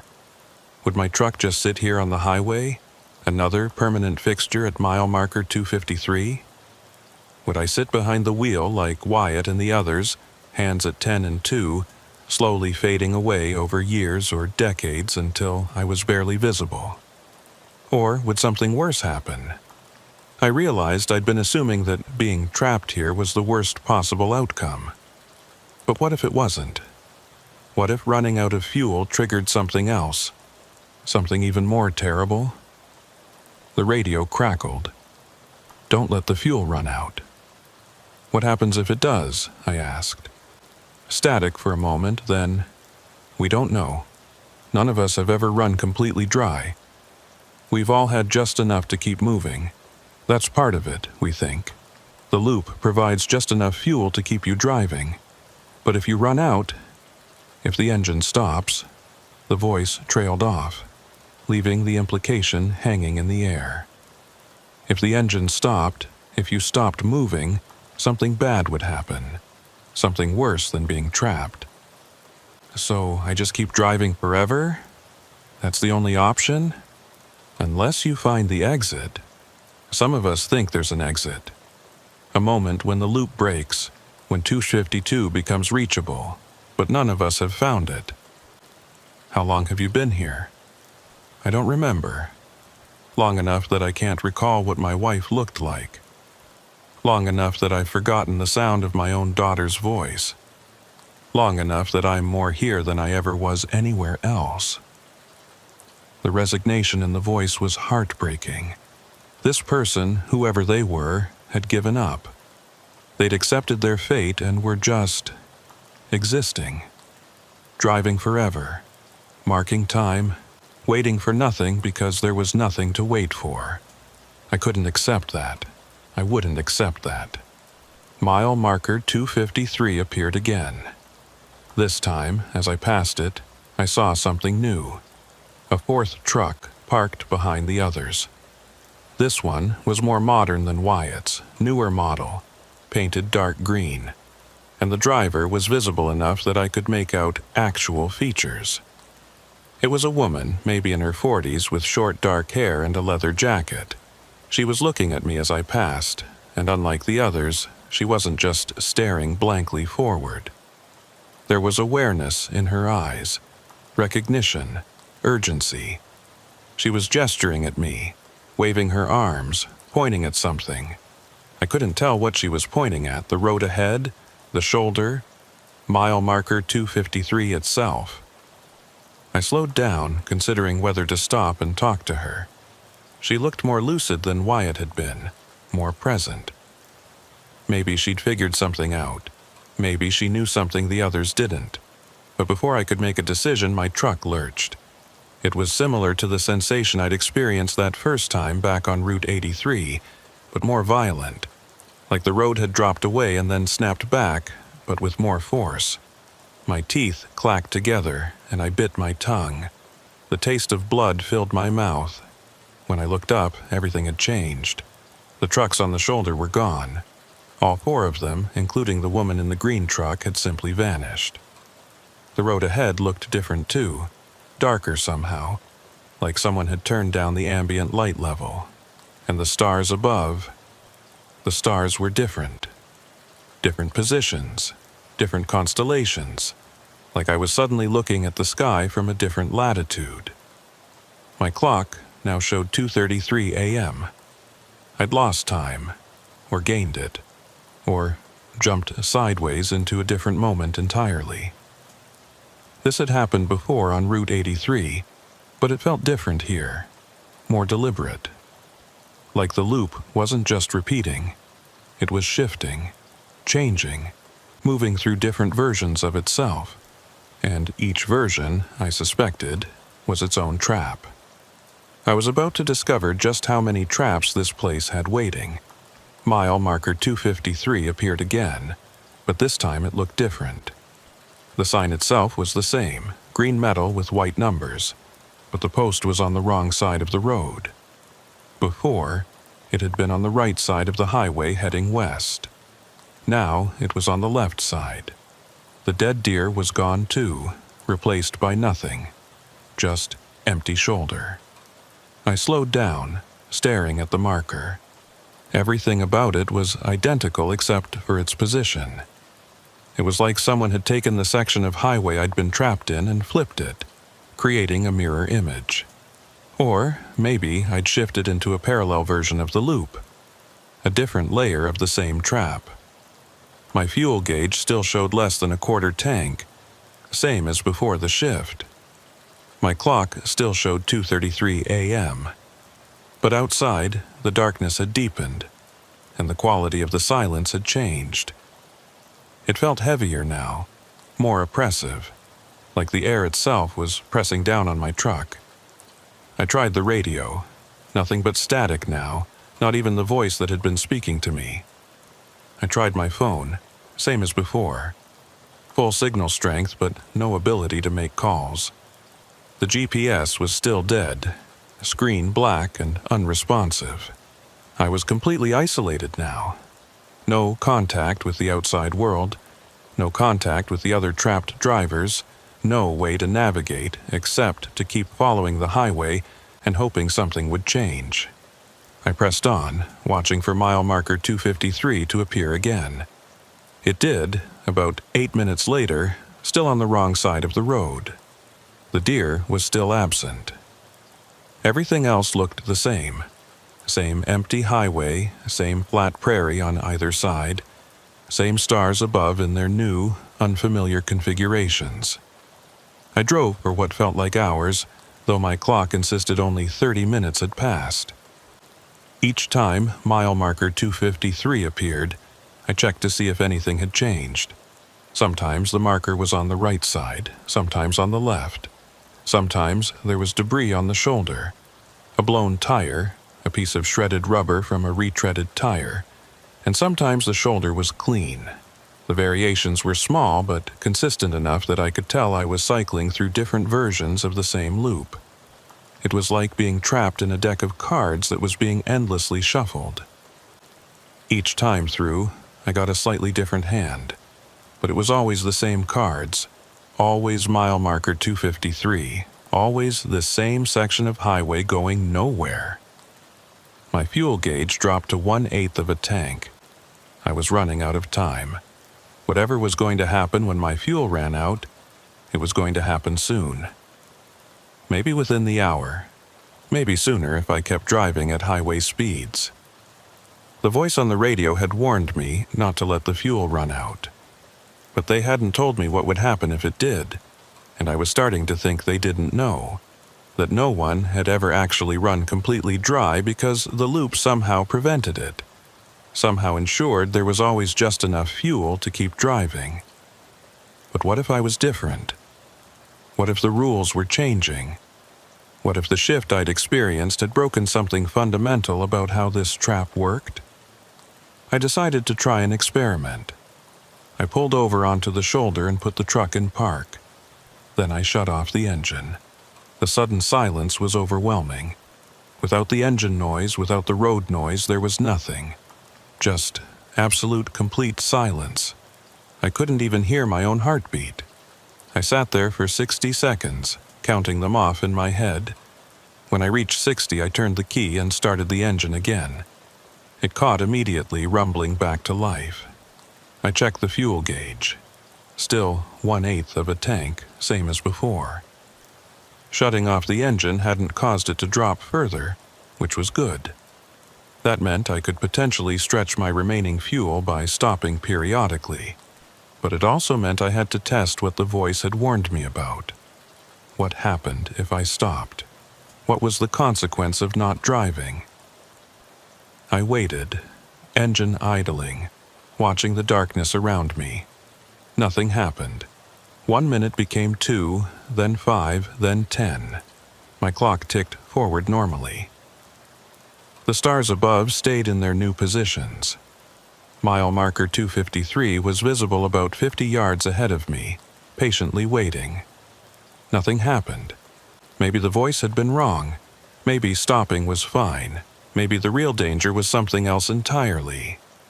I was about to put the truck back in gear when I noticed something in my side mirror. There was a light behind me. A single point of light, maybe a half-mile back, on the highway. At first, I thought it might be another vehicle. Someone else who'd gotten caught in the loop. But the light wasn't moving. It was just sitting there, fixed in place, like a lamppost or a beacon. I watched it in the mirror for a full minute. It didn't move, didn't change, didn't do anything. Just existed. A point of illumination in the darkness behind me. Then, suddenly, it was closer. Not closer as in it had moved toward me.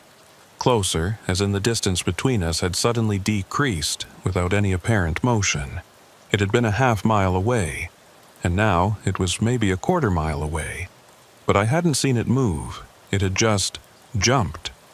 I put the truck in gear and started driving. In my mirror, the light jumped closer again.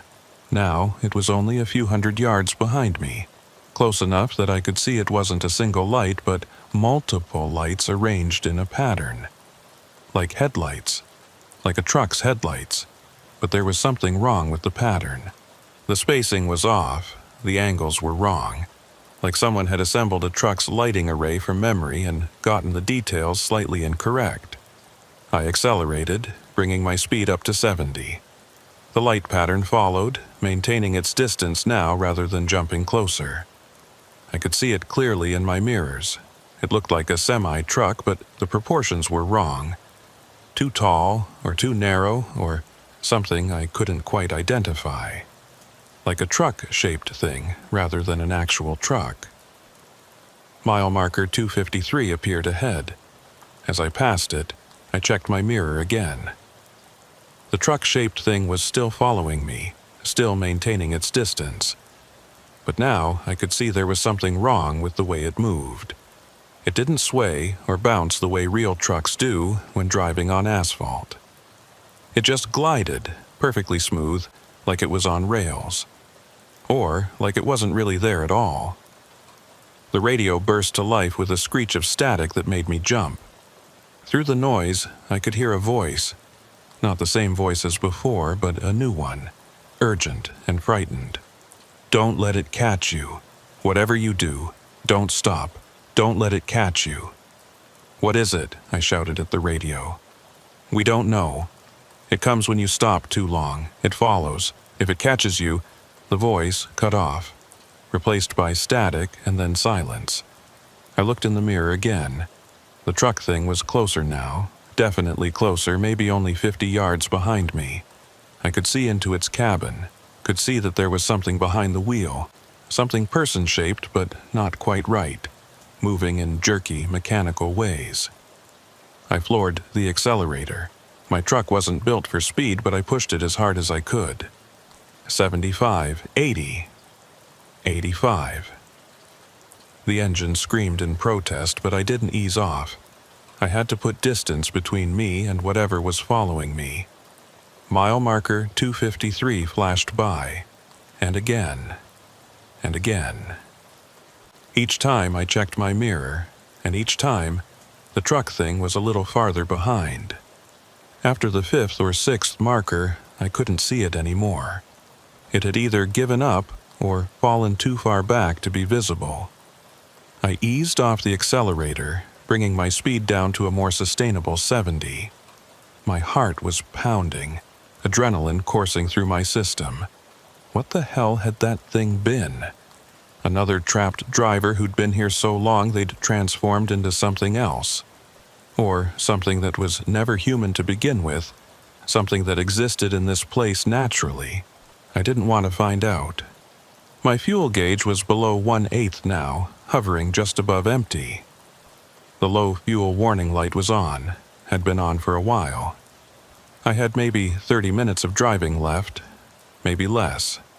And when the fuel ran out, when my engine died, I'd be sitting still, vulnerable to whatever that thing was. I had to find a way out before that happened. Mile marker 253 appeared again, and this time I noticed something I'd missed before. There was writing on the back of the sign, the side facing west, the direction I was traveling. It looked like it had been scratched there with a key or a knife. Rough letters carved into the metal. Look between.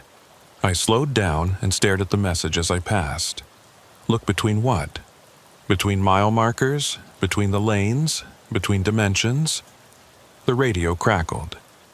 Between the moments. Between the loops. That's where the exit is. How? I asked. How do I look between moments? The shift. When you feel the shift, when the loop changes, that's when the space opens. That's when 252 becomes reachable. But you have to be ready. You have to be watching. I'd felt the shift before, that lurching sensation, like the road dropping and snapping back. It had happened twice now. Once on Route 83, once earlier tonight when the other trucks had vanished, and my clock had changed. If I could anticipate the next shift, if I could be ready for it, maybe I could break out during that moment of transition. Maybe that's what the scratched message meant. Look for the gap between loops, the instant when one version of the trap was ending and another was beginning. But how could I prepare for something I couldn't predict? I kept driving, watching carefully for any sign that another shift was coming. The landscape stayed constant. Flat prairie, darkness, stars above. Mile marker 253 appeared at irregular intervals, sometimes after 2 minutes of driving, sometimes after 10. My fuel gauge continued its relentless drop toward empty. Then I felt it, a tingling sensation, like static electricity building up in the air around me. The hair on my arms stood up. The radio hissed with interference. The darkness outside seemed to waver slightly, like heat shimmer on a summer road. A shift was coming. I gripped the steering wheel tighter and focused on the road ahead. If the exit was going to appear, it would be now, during this transition between loops. I had to be ready to take it, had to be ready to do whatever was necessary to break free. The tingling intensified. My truck began to vibrate. Not from the engine, but from something else. Something external. The stars above started to blur, their positions shifting and sliding across the sky. And then the road dropped. It was the same sensation as before, but much more violent. My truck fell, or the world fell around my truck, and for a moment I was weightless, suspended in nothingness. Everything went dark. Not just the absence of light, but the presence of absolute darkness, deeper than any night. Then reality snapped back. But it snapped back wrong. When I could see again, when my eyes adjusted to the sudden return of light, I realized I was no longer on the highway. I was still in my truck, still behind the wheel, but the road beneath me had changed. Instead of asphalt, I was driving on dirt. Not a dirt road exactly, but bare earth, packed and uneven, with no markings or painted lines. The landscape on either side had changed too.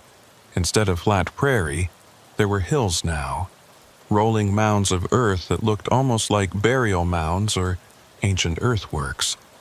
My speedometer showed I was still going 70 miles per hour, but the truck wasn't bouncing or shaking the way it should on rough terrain. It was smooth, too smooth. like I was hydroplaning across the surface rather than actually touching it. And ahead of me, maybe 100 yards away, I saw it. Mile marker 252, not 253. Not another repetition of the marker I'd been trapped at for hours. But 252, the next marker, the one that should have been impossible to reach. I'd done it. I'd found the exit, the gap between loops, the moment when the trap could be broken. Or so I thought. As I got closer to mile marker 252, I started to notice things that were wrong. The marker itself was larger than it should be. Not by much, but noticeably bigger than a standard mile marker. And it was glowing, emitting a faint phosphorescent light that had no apparent source. The dirt road ahead split just past the marker, branching into two paths. One continued forward, heading into the hills. The other curved back to the right, looping around in a wide arc. Neither path looked like Interstate 70.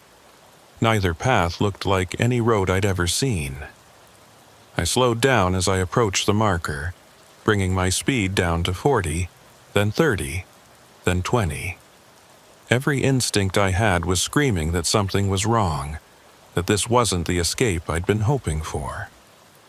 I came to a stop right next to mile marker 252. Up close, I could see that the numbers weren't quite right. They looked like 252, but the digits were slightly malformed, like someone had tried to recreate them from a damaged template. And the glow I'd noticed, it was coming from inside the numbers themselves, like they were made of some luminescent material. I sat there, engine idling, trying to decide what to do. Should I take one of the paths ahead? Should I turn around and go back? But go back to what? The endless loop at mile marker 253. My fuel gauge was on E now. The engine was running on fumes, on borrowed time.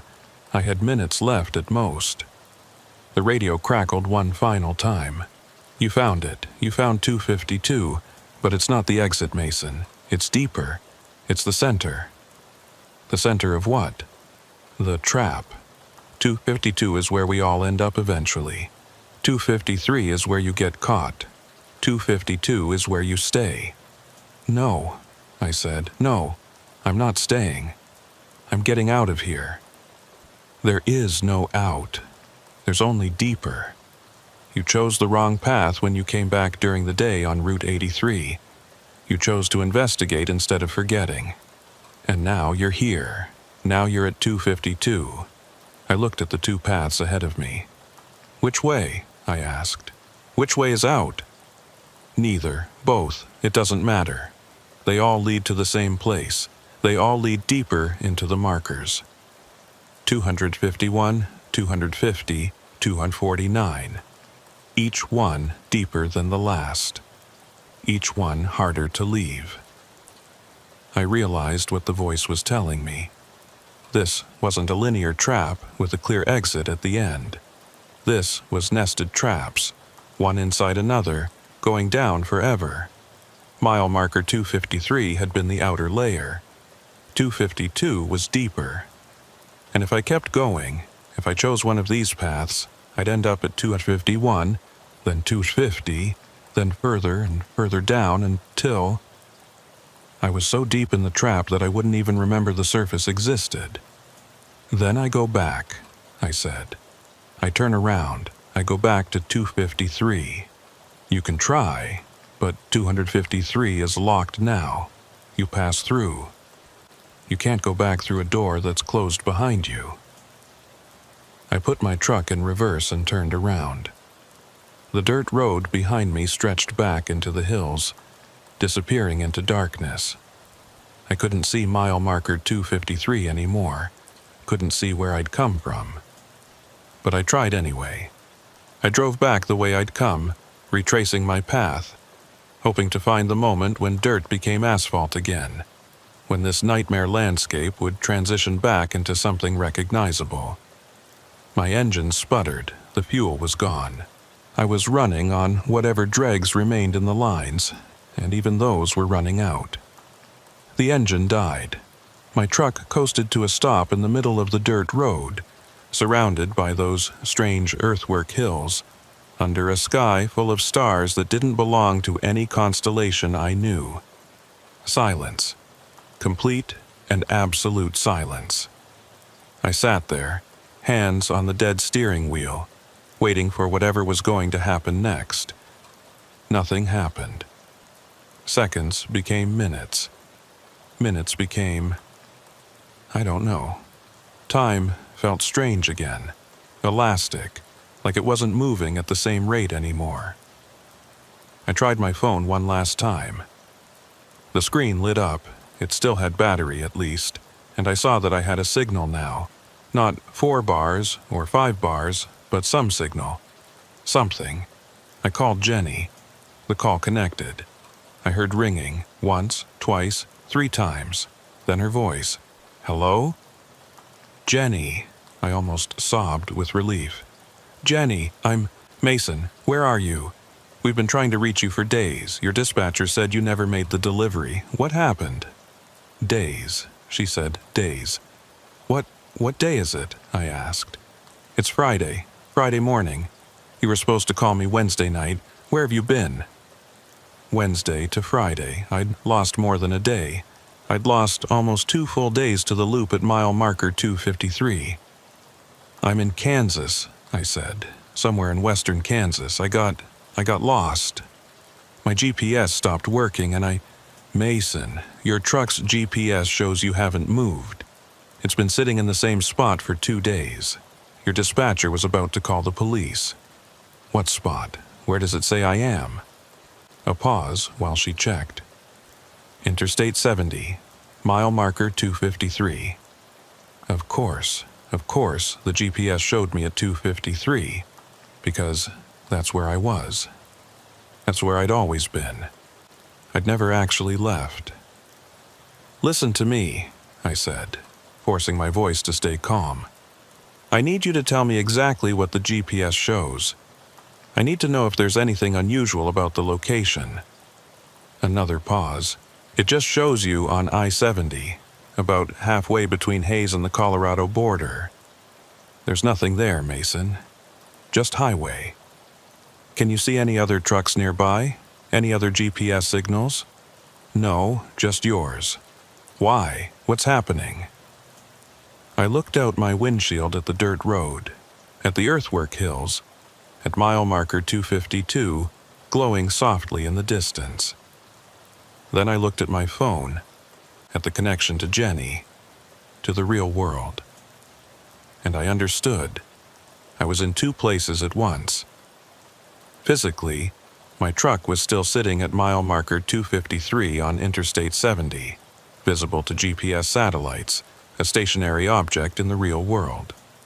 But consciously, mentally, I was here, in this deeper layer of the trap, at mile marker 252. My body was at 253. My mind was at 252. Mason, are you still there? I'm here, I said, but I wasn't sure if that was true anymore. Stay where you are, Jenny said. I'm calling the highway patrol right now. They'll come to find you. Don't, I said quickly. Don't send anyone. Why not? Because I didn't know what would happen if someone found my truck at mile marker 253. Would they see me sitting in the driver's seat, catatonic and unresponsive like Wyatt? Would I be translucent, fading, already halfway to becoming a ghost? Or would they find an empty truck, my body long gone, taken somewhere else entirely? Just give me a few more hours, I said. I'll figure this out. Mason, you're scaring me. I know, I'm sorry, but I need you to trust me. Don't send anyone yet. We talked for a few more minutes, but I could hear the worry and confusion in her voice. She didn't understand what was happening, and I couldn't explain it in any way that would make sense. Eventually, I promised to call her back in 2 hours, and we hung up. I sat in my dead truck, on a dirt road that didn't exist, and tried to think. The voice on the radio had said you couldn't go back through a closed door, but maybe you didn't have to go back. Maybe you could go forward. Maybe if I went deep enough, if I descended through enough mile markers, I'd eventually reach the bottom. And at the bottom, there might be another way out, or there might be nothing. Just the final trap. The deepest layer where people went and never returned. I looked at mile marker 252 again, at the two paths branching beyond it. Forward into the hills, or curving back to the right. Either way led to 251, the voice had said. Either way led deeper. I made a decision. I got out of my truck. The moment my feet hit the dirt, I felt it. A pulling sensation, like gravity had suddenly increased, like the earth beneath me was hungry. I stumbled, nearly fell, caught myself on the truck's mirror. The silence was even more oppressive outside the cabin. It pressed against my eardrums, made my head ache. The air was thick and hard to breathe, like I was at high altitude even though the landscape was flat. I started walking toward mile marker 252. Each step felt like walking through water. The air resisted my movement, pushed back against me. But I kept going, one foot in front of the other, moving forward because there was nothing else to do. When I reached the marker, I stopped and looked at it closely. The glowing numbers seemed to pulse slowly, like a heartbeat, and carved into the metal post below the numbers, I saw more scratched writing. Going down. Keep going down until you reach 0. I looked at the two paths ahead of me. They both led down, literally. I could see now that they both descended into the hills, disappearing into darkness. One way or another, they both led to lower mile markers, to deeper traps, to 0. What was at 0? Was that the bottom of the trap? The final layer where escape was either possible or impossible forever?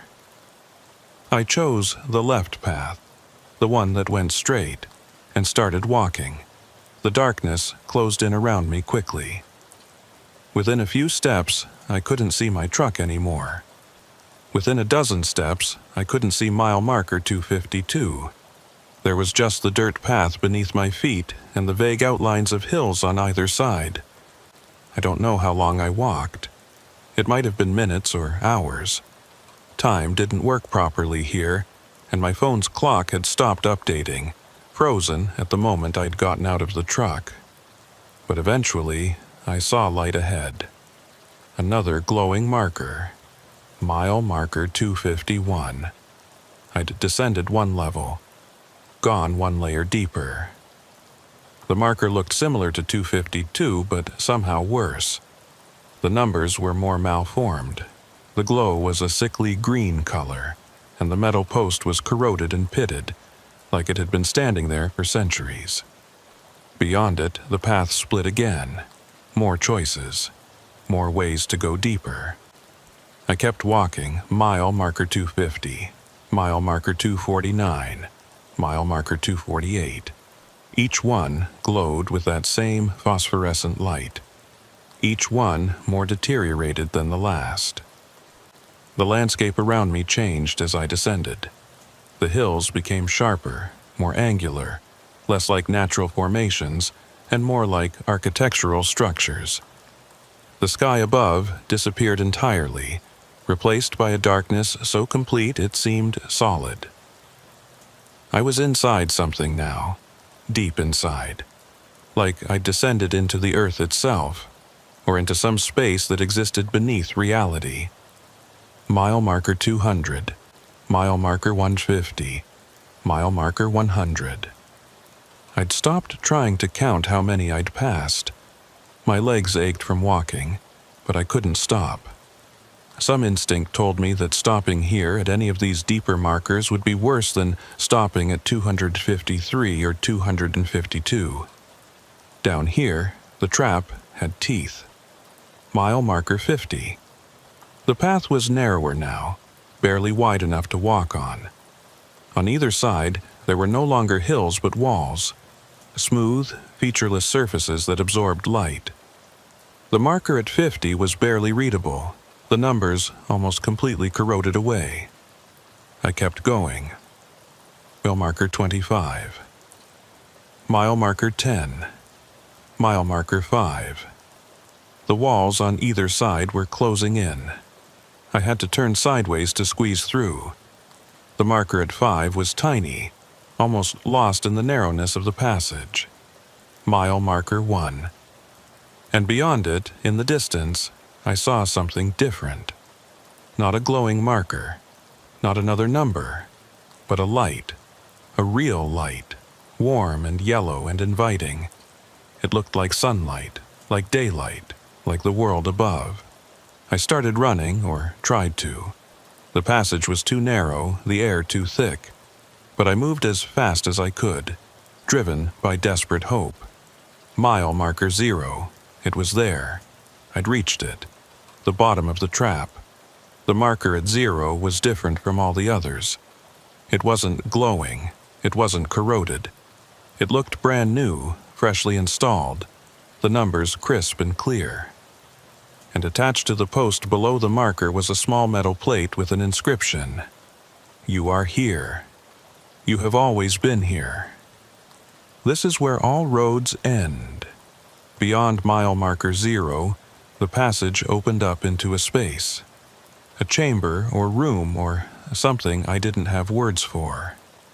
And in that space, in that impossibility, I saw my truck. Not a dirt-covered version from this place.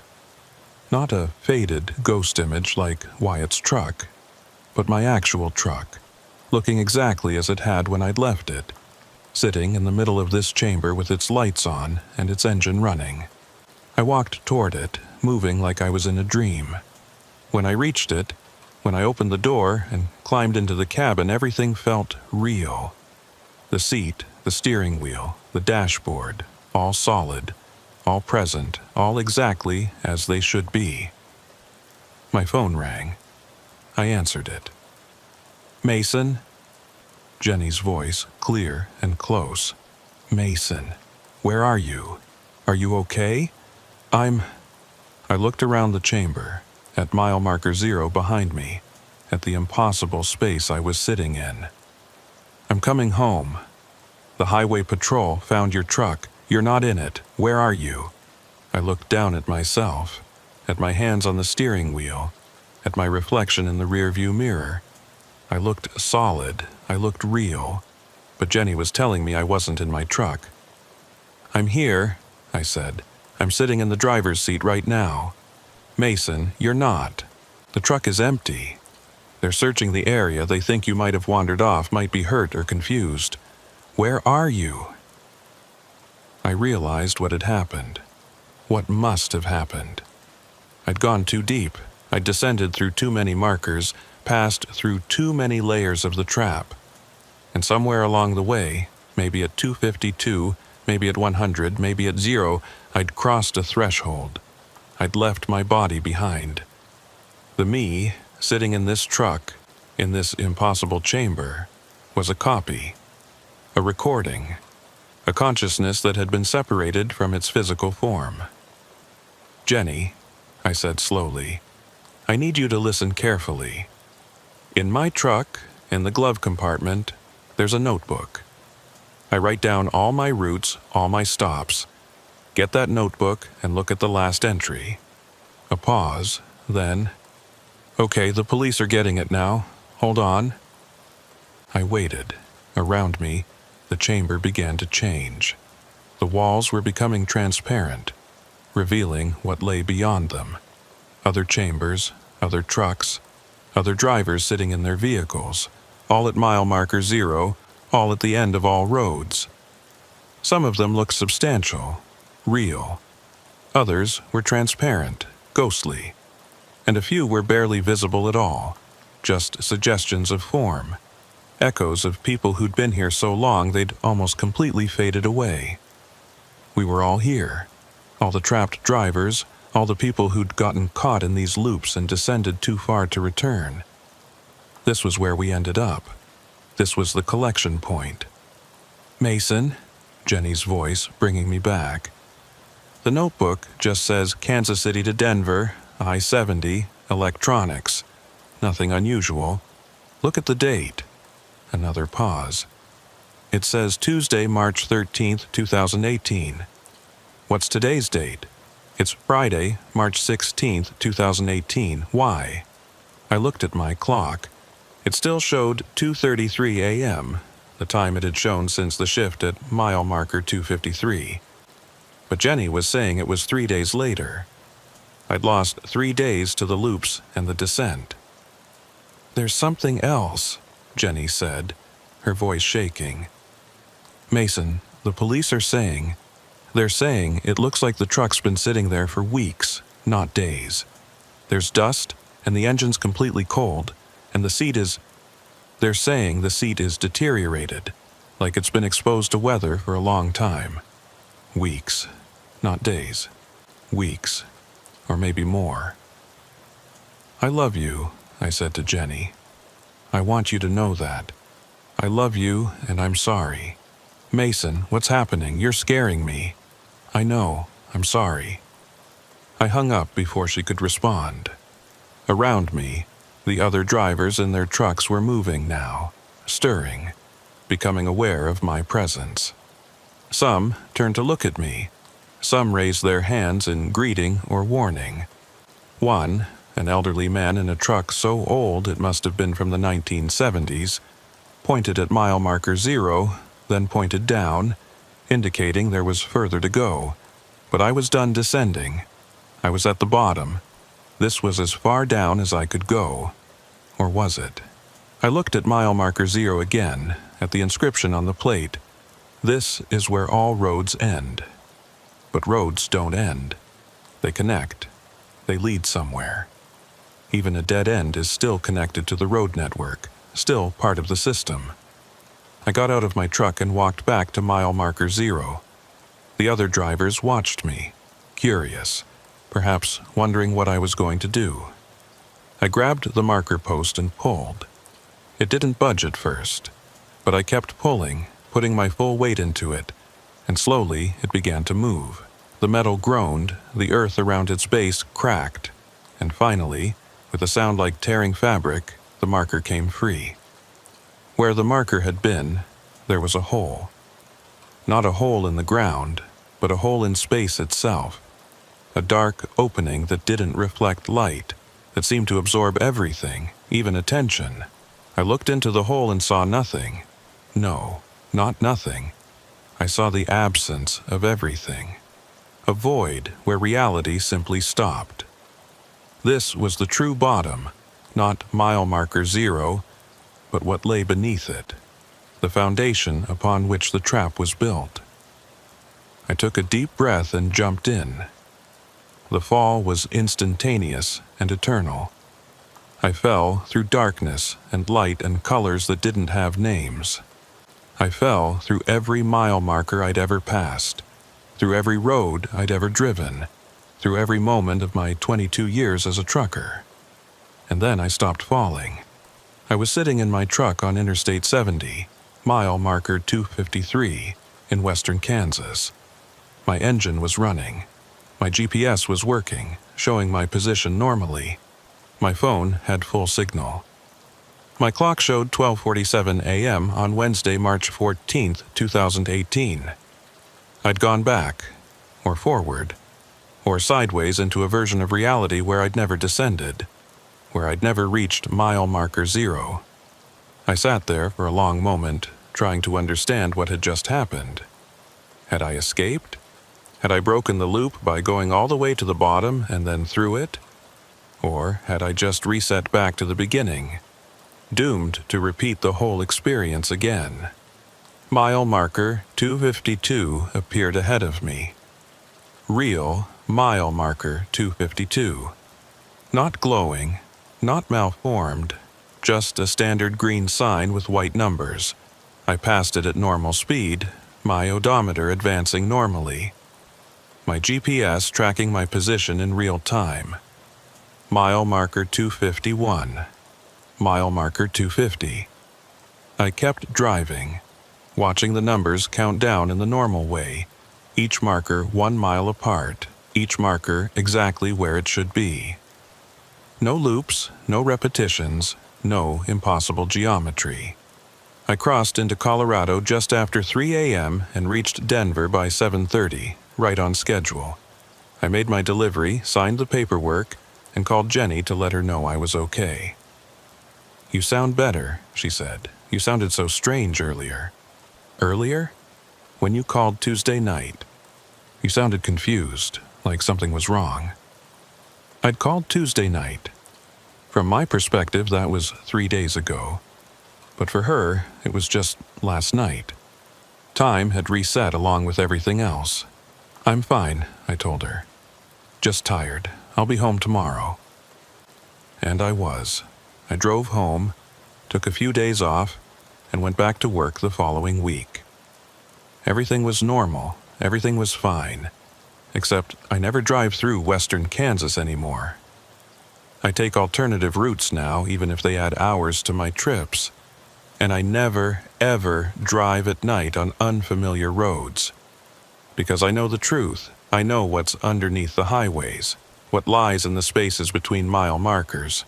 I know that there are traps built into the roads themselves, places where the normal rules don't apply, where you can drive forever and never reach your destination. I escaped. I think I escaped. But sometimes, late at night, I look at my odometer and wonder if the numbers are advancing at the right rate. Sometimes I check my GPS and wonder if I'm really where it says I am. Sometimes I drive past a mile marker and wonder if I've seen that exact marker before. And sometimes, when my phone rings in the middle of a long drive, I let it go to voicemail. Because I'm afraid that if I answer, I'll hear my own voice on the other end, warning me about something I've already forgotten. I'm home now. I'm safe. I think. But mile marker 0 is always there, always waiting. And roads go both ways. Sometimes I wonder if I ever really came back at all. Or if I'm still sitting at mile marker 0 in that impossible chamber, dreaming that I escaped while my body sits in an empty truck in western Kansas, slowly fading away. The Highway Patrol report said they found my truck at mile marker 253, just like Jenny said. Engine cold, seat deteriorated. No sign of the driver. But I'm here. I'm home. I'm writing this down. Aren't I? The clock on my wall shows 2:33 a.m. It's always 2:33 a.m. now. Always.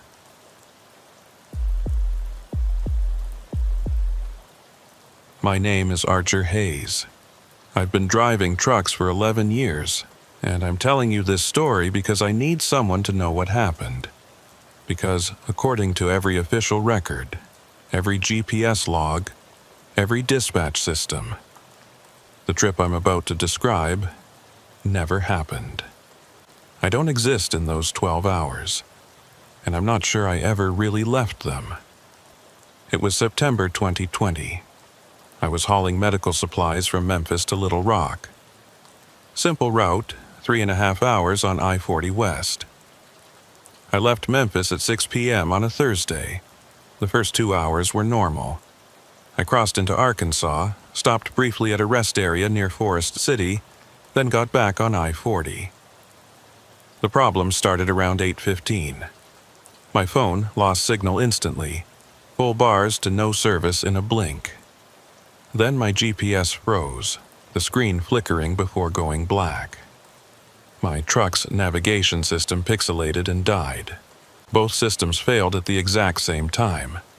I'd driven this route before. I didn't need GPS. I'd just keep driving west and watch for Little Rock exits. But 10 minutes later, I hadn't seen a single other vehicle. The radio was still working until mid-song. It just cut off. Complete silence. I tried every channel. All showed signal, but produced no sound. Phone, GPS, navigation, radio, all dead. I hadn't seen a road sign in 15 minutes. No mile markers, no exit numbers, nothing. The road just continued, unmarked and featureless, into darkness. 20 more minutes passed. Still no sign of Little Rock. I should have been there by now. I tried my phone again. Call failed every time. My odometer showed I'd covered 44 miles since the rest area. I was covering distance, burning fuel. Everything mechanical worked fine, but nothing else made sense. Around 9:30 p.m., when I should have been arriving, I saw something ahead. A car stopped in the right lane, hazard lights blinking slowly. I pulled up behind it. The car appeared empty. I grabbed my flashlight and stepped out into the still night air. "Hello?" I called out. "Anyone here?" No response. The car's windows were all down. The keys were in the ignition, turned to on. But no one was inside. In the back seat, I found a road map. Someone had drawn on it in red pen, marking a section of I-40. No signal zone, avoid. My hands shook. Someone else knew about this. I took the map and got back in my truck. According to it, the zone was only 15 miles long. I'd been driving for over an hour. I should have passed through it already. Unless distance worked differently here. I decided to keep going west and pulled around the abandoned car. Around 10 p.m., I saw lights ahead. Not buildings or vehicles, points of light hovering above the road, maybe a dozen of them. Too high for headlights, too low for stars. They hung motionless, forming a corridor across the highway. I slowed to 20 miles per hour. Each light was spherical, glowing soft white blue. I stopped 50 feet away. The lights didn't react. Part of me wanted to turn back, but I needed to get through. I needed to reach Little Rock. I drove slowly forward, passing between them. As I entered, I felt it, like passing through water, brief resistance, then release. The air pressure changed. My ears popped. Temperature dropped suddenly. I could see my breath. Then I was through. The lights were behind me, but something had changed. The darkness was deeper now, thicker. My headlights penetrated less far, and I knew, somehow, that I was no longer on I-40.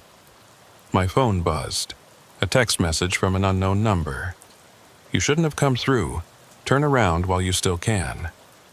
I typed back, "Who is this? Where am I? Doesn't matter who. You're in the gap, the space between mapped routes. Turn around, go back through the lights." I looked in my mirror. The lights were still visible, maybe a quarter mile back. I typed, "I've been driving for hours. I need to reach Little Rock. How do I get there?" "You don't, not from here. The gap doesn't connect to normal roads. It's a dead branch. A road that got deleted but still exists. Turn around now." A deleted road. That made no sense. I typed, "What happens if I keep going?" "You disappear completely. No record of your trip. No GPS data. No one will know what happened to you. Turn around." I looked ahead, then at the lights behind me. I made a decision and kept driving forward. My phone buzzed. "Bad choice. I tried to warn you. Good luck." Then the phone died. Not low battery, just dead, screen black, unresponsive. The road deteriorated. Pavement cracked, lines faded, shoulders disappeared. It curved slightly now, gentle bends barely noticeable. My fuel gauge showed a quarter tank. I had maybe an hour left. After 20 minutes, I saw tire marks. Dark rubber streaks crossing both lanes. Fresh marks. Someone else had been here recently. But where was their vehicle? Minutes later, I found it. A truck, similar to mine, parked sideways across the road. Windshield cracked from the inside. Something had hit it from within the cab. I got out with my flashlight. The driver's door was ajar. Inside, empty. No driver, no signs of struggle. Just a clipboard with paperwork. The shipping date was from 3 years ago, August 2017. This truck had been here for 3 years, but it didn't look old. No rust, no deterioration, like time didn't work here. I backed away quickly and got in my truck. 3 years. Someone had vanished here 3 years ago. Would that be my fate too? I drove around the abandoned truck and kept going. The road crumbled further, forcing me to navigate around broken sections. My odometer showed over 120 miles since Forest City. Impossible. Little Rock was less than 100 miles away. My fuel gauge dipped below a quarter tank. I was running out of time. Ahead, scattered lights appeared. They moved slowly, like fireflies. As I got closer, they paced me, half on each side of the road, following me, or hurting me. The road curved sharply right. Suddenly, the landscape opened on my left. In the distance, a massive structure. Dark, angular, silhouetted against the sky. As I drove closer, I saw what it was, a tangle of roads and bridges, twisted together impossibly. Overpasses leading nowhere, on-ramps curving back on themselves, lanes intersecting at wrong angles. A highway interchange, but not logical. Sections of different highways welded together without concern for connection, covered in those lights. Hundreds, maybe thousands, crawling across the twisted metal like insects. This was the gap's heart, where all lost and abandoned roads came together in one vast, meaningless tangle. I drove past it, but could still see it in my mirror, never quite disappearing. The lights crawled across its surface, watching me leave. The road improved, smoother pavement, returned lines. I was moving toward something, an exit. My fuel gauge almost empty. Low fuel warning on. Maybe 15 minutes left. Ahead, a sign. The first in hours. Green highway sign, Little Rock, 0 miles, 0 miles. I was at Little Rock, but there was no city, no buildings, no lights, no off-ramps. Just road continuing into darkness. I passed it and kept driving. Minutes later, another sign. Little Rock, 25 miles. Counting up now, not down. I'd passed through where the city should be without seeing it. My engine sputtered, coughed, died. My truck rolled to a stop. Lights appeared behind me immediately, approaching fast. A pair of headlights, but wrong. Spacing off, angle strange. They pulled up 20 feet back and stopped. I couldn't see what was behind the glare, but I felt it watching. My phone lit up. Text from that unknown number. "Congratulations. You made it through. Now you just have to get back." I typed back, "Get back how? My truck is out of fuel." "Check your gauge." Quarter tank now. Not empty. Enough for an hour. The gap doesn't want you to stop. It wants you to keep moving. As long as you move, it provides what you need. Start your engine. I turned the key. The engine roared to life. Headlights on. I looked in my mirror. The strange truck was gone. I drove. 10 minutes later, I saw the gateway lights ahead, going back through. I accelerated and hit them at 60. That same sensation. Pressure change. Temperature drop. Then I was through. Real I-40. Traffic signs, mile markers, distant lights. I was back. Text. "You're back, but you're not done. Keep driving west, don't stop." Mile markers appeared. 147, 146, 145. West of Little Rock somehow. Traffic around me. Normal vehicles. I'd never been so relieved. My phone had signal. I called my wife. "Archer, where are you? I've been trying to reach you for hours." Arkansas, on I-40, west of Little Rock. I'm okay, just got delayed. Delayed? Your GPS hasn't moved in hours. Shows you stopped east of Little Rock and stayed there. Your dispatcher's been calling. East of Little Rock, where I'd entered. What does it show now? Location unavailable. When did your GPS last update? My dashboard system was still dead. It's been down for hours. Hours? Archer, it's been 12 hours since you left Memphis. Where have you been? 12 hours. I'd lost 12 hours. I couldn't explain. I diverted to Fort Smith, delivered there instead. My dispatcher was confused. My GPS showed me leaving Memphis, then nothing for 12 hours, then suddenly in Fort Smith. GPS malfunction, I said. Must have lost satellite. For 12 hours? That's one hell of a malfunction. I checked my electronic logs later. The entire trip was blank. I departed Memphis at 6 p.m. Thursday. Next entry, arriving Fort Smith at 3 a.m. Friday. 9 hours of driving in a straight line. The actual distance between cities. But I'd lost 12 hours. Those hours in the gap were just gone. Not recorded, not documented. My truck's GPS history, same blank. Phone location history. Showed me driving straight Memphis to Fort Smith on I-40. No deviations. Text. See, you experienced something that officially never happened. You drove a road that doesn't exist. And now you have to live with that. I typed, "Who are you?" I drove through 5 years ago.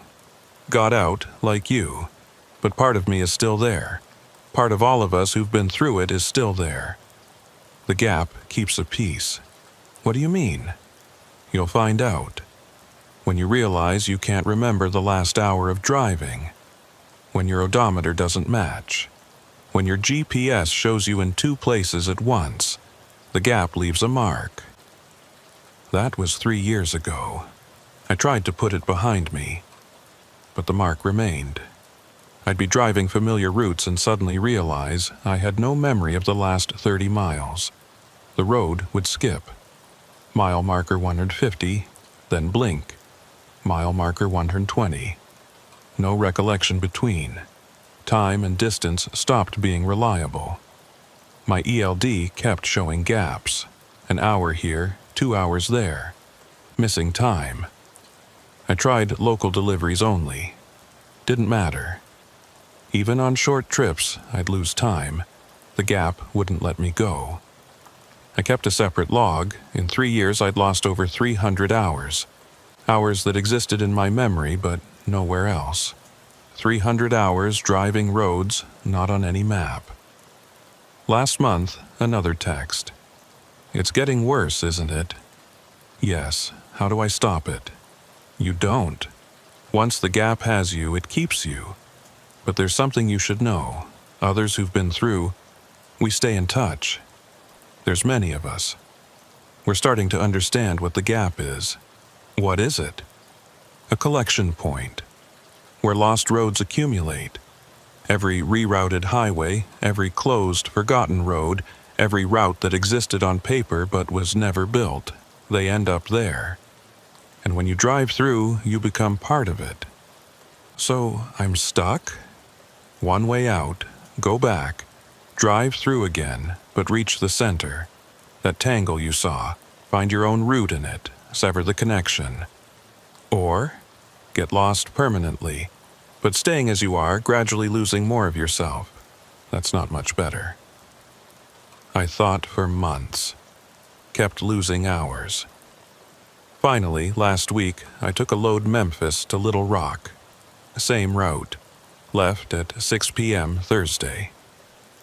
When my GPS died at 8:15, when my phone lost signal, I didn't panic. I kept driving. When I saw those gateway lights, I drove through. I'm in the gap now. Been here 6 hours according to my watch. Fuel gauge stays at half. Never drops. Ahead, that massive tangle. Bigger than I remembered. More complex. More twisted. I'm driving toward it. Somewhere in there's a road with my name. All the time and distance I've lost. If I find it, if I drive it end to end, I'll sever the connection. Be whole again. Or I'll get lost forever. Either way, I'll have an answer. The tangle is getting closer. Overpasses stacked impossibly. On-ramps spiraling into nothing. Lanes merging with themselves. Thousands of lights crawling across it. I'm almost there. I'll write more when I know what happens. If I get out, I'll update this. Let other drivers know there's a way to escape completely. If you're reading this and I never updated it, you know what that means. The tangle is right in front of me now. I can see an entrance. A road leading into the heart of it, disappearing into twisted geometry. I'm going in.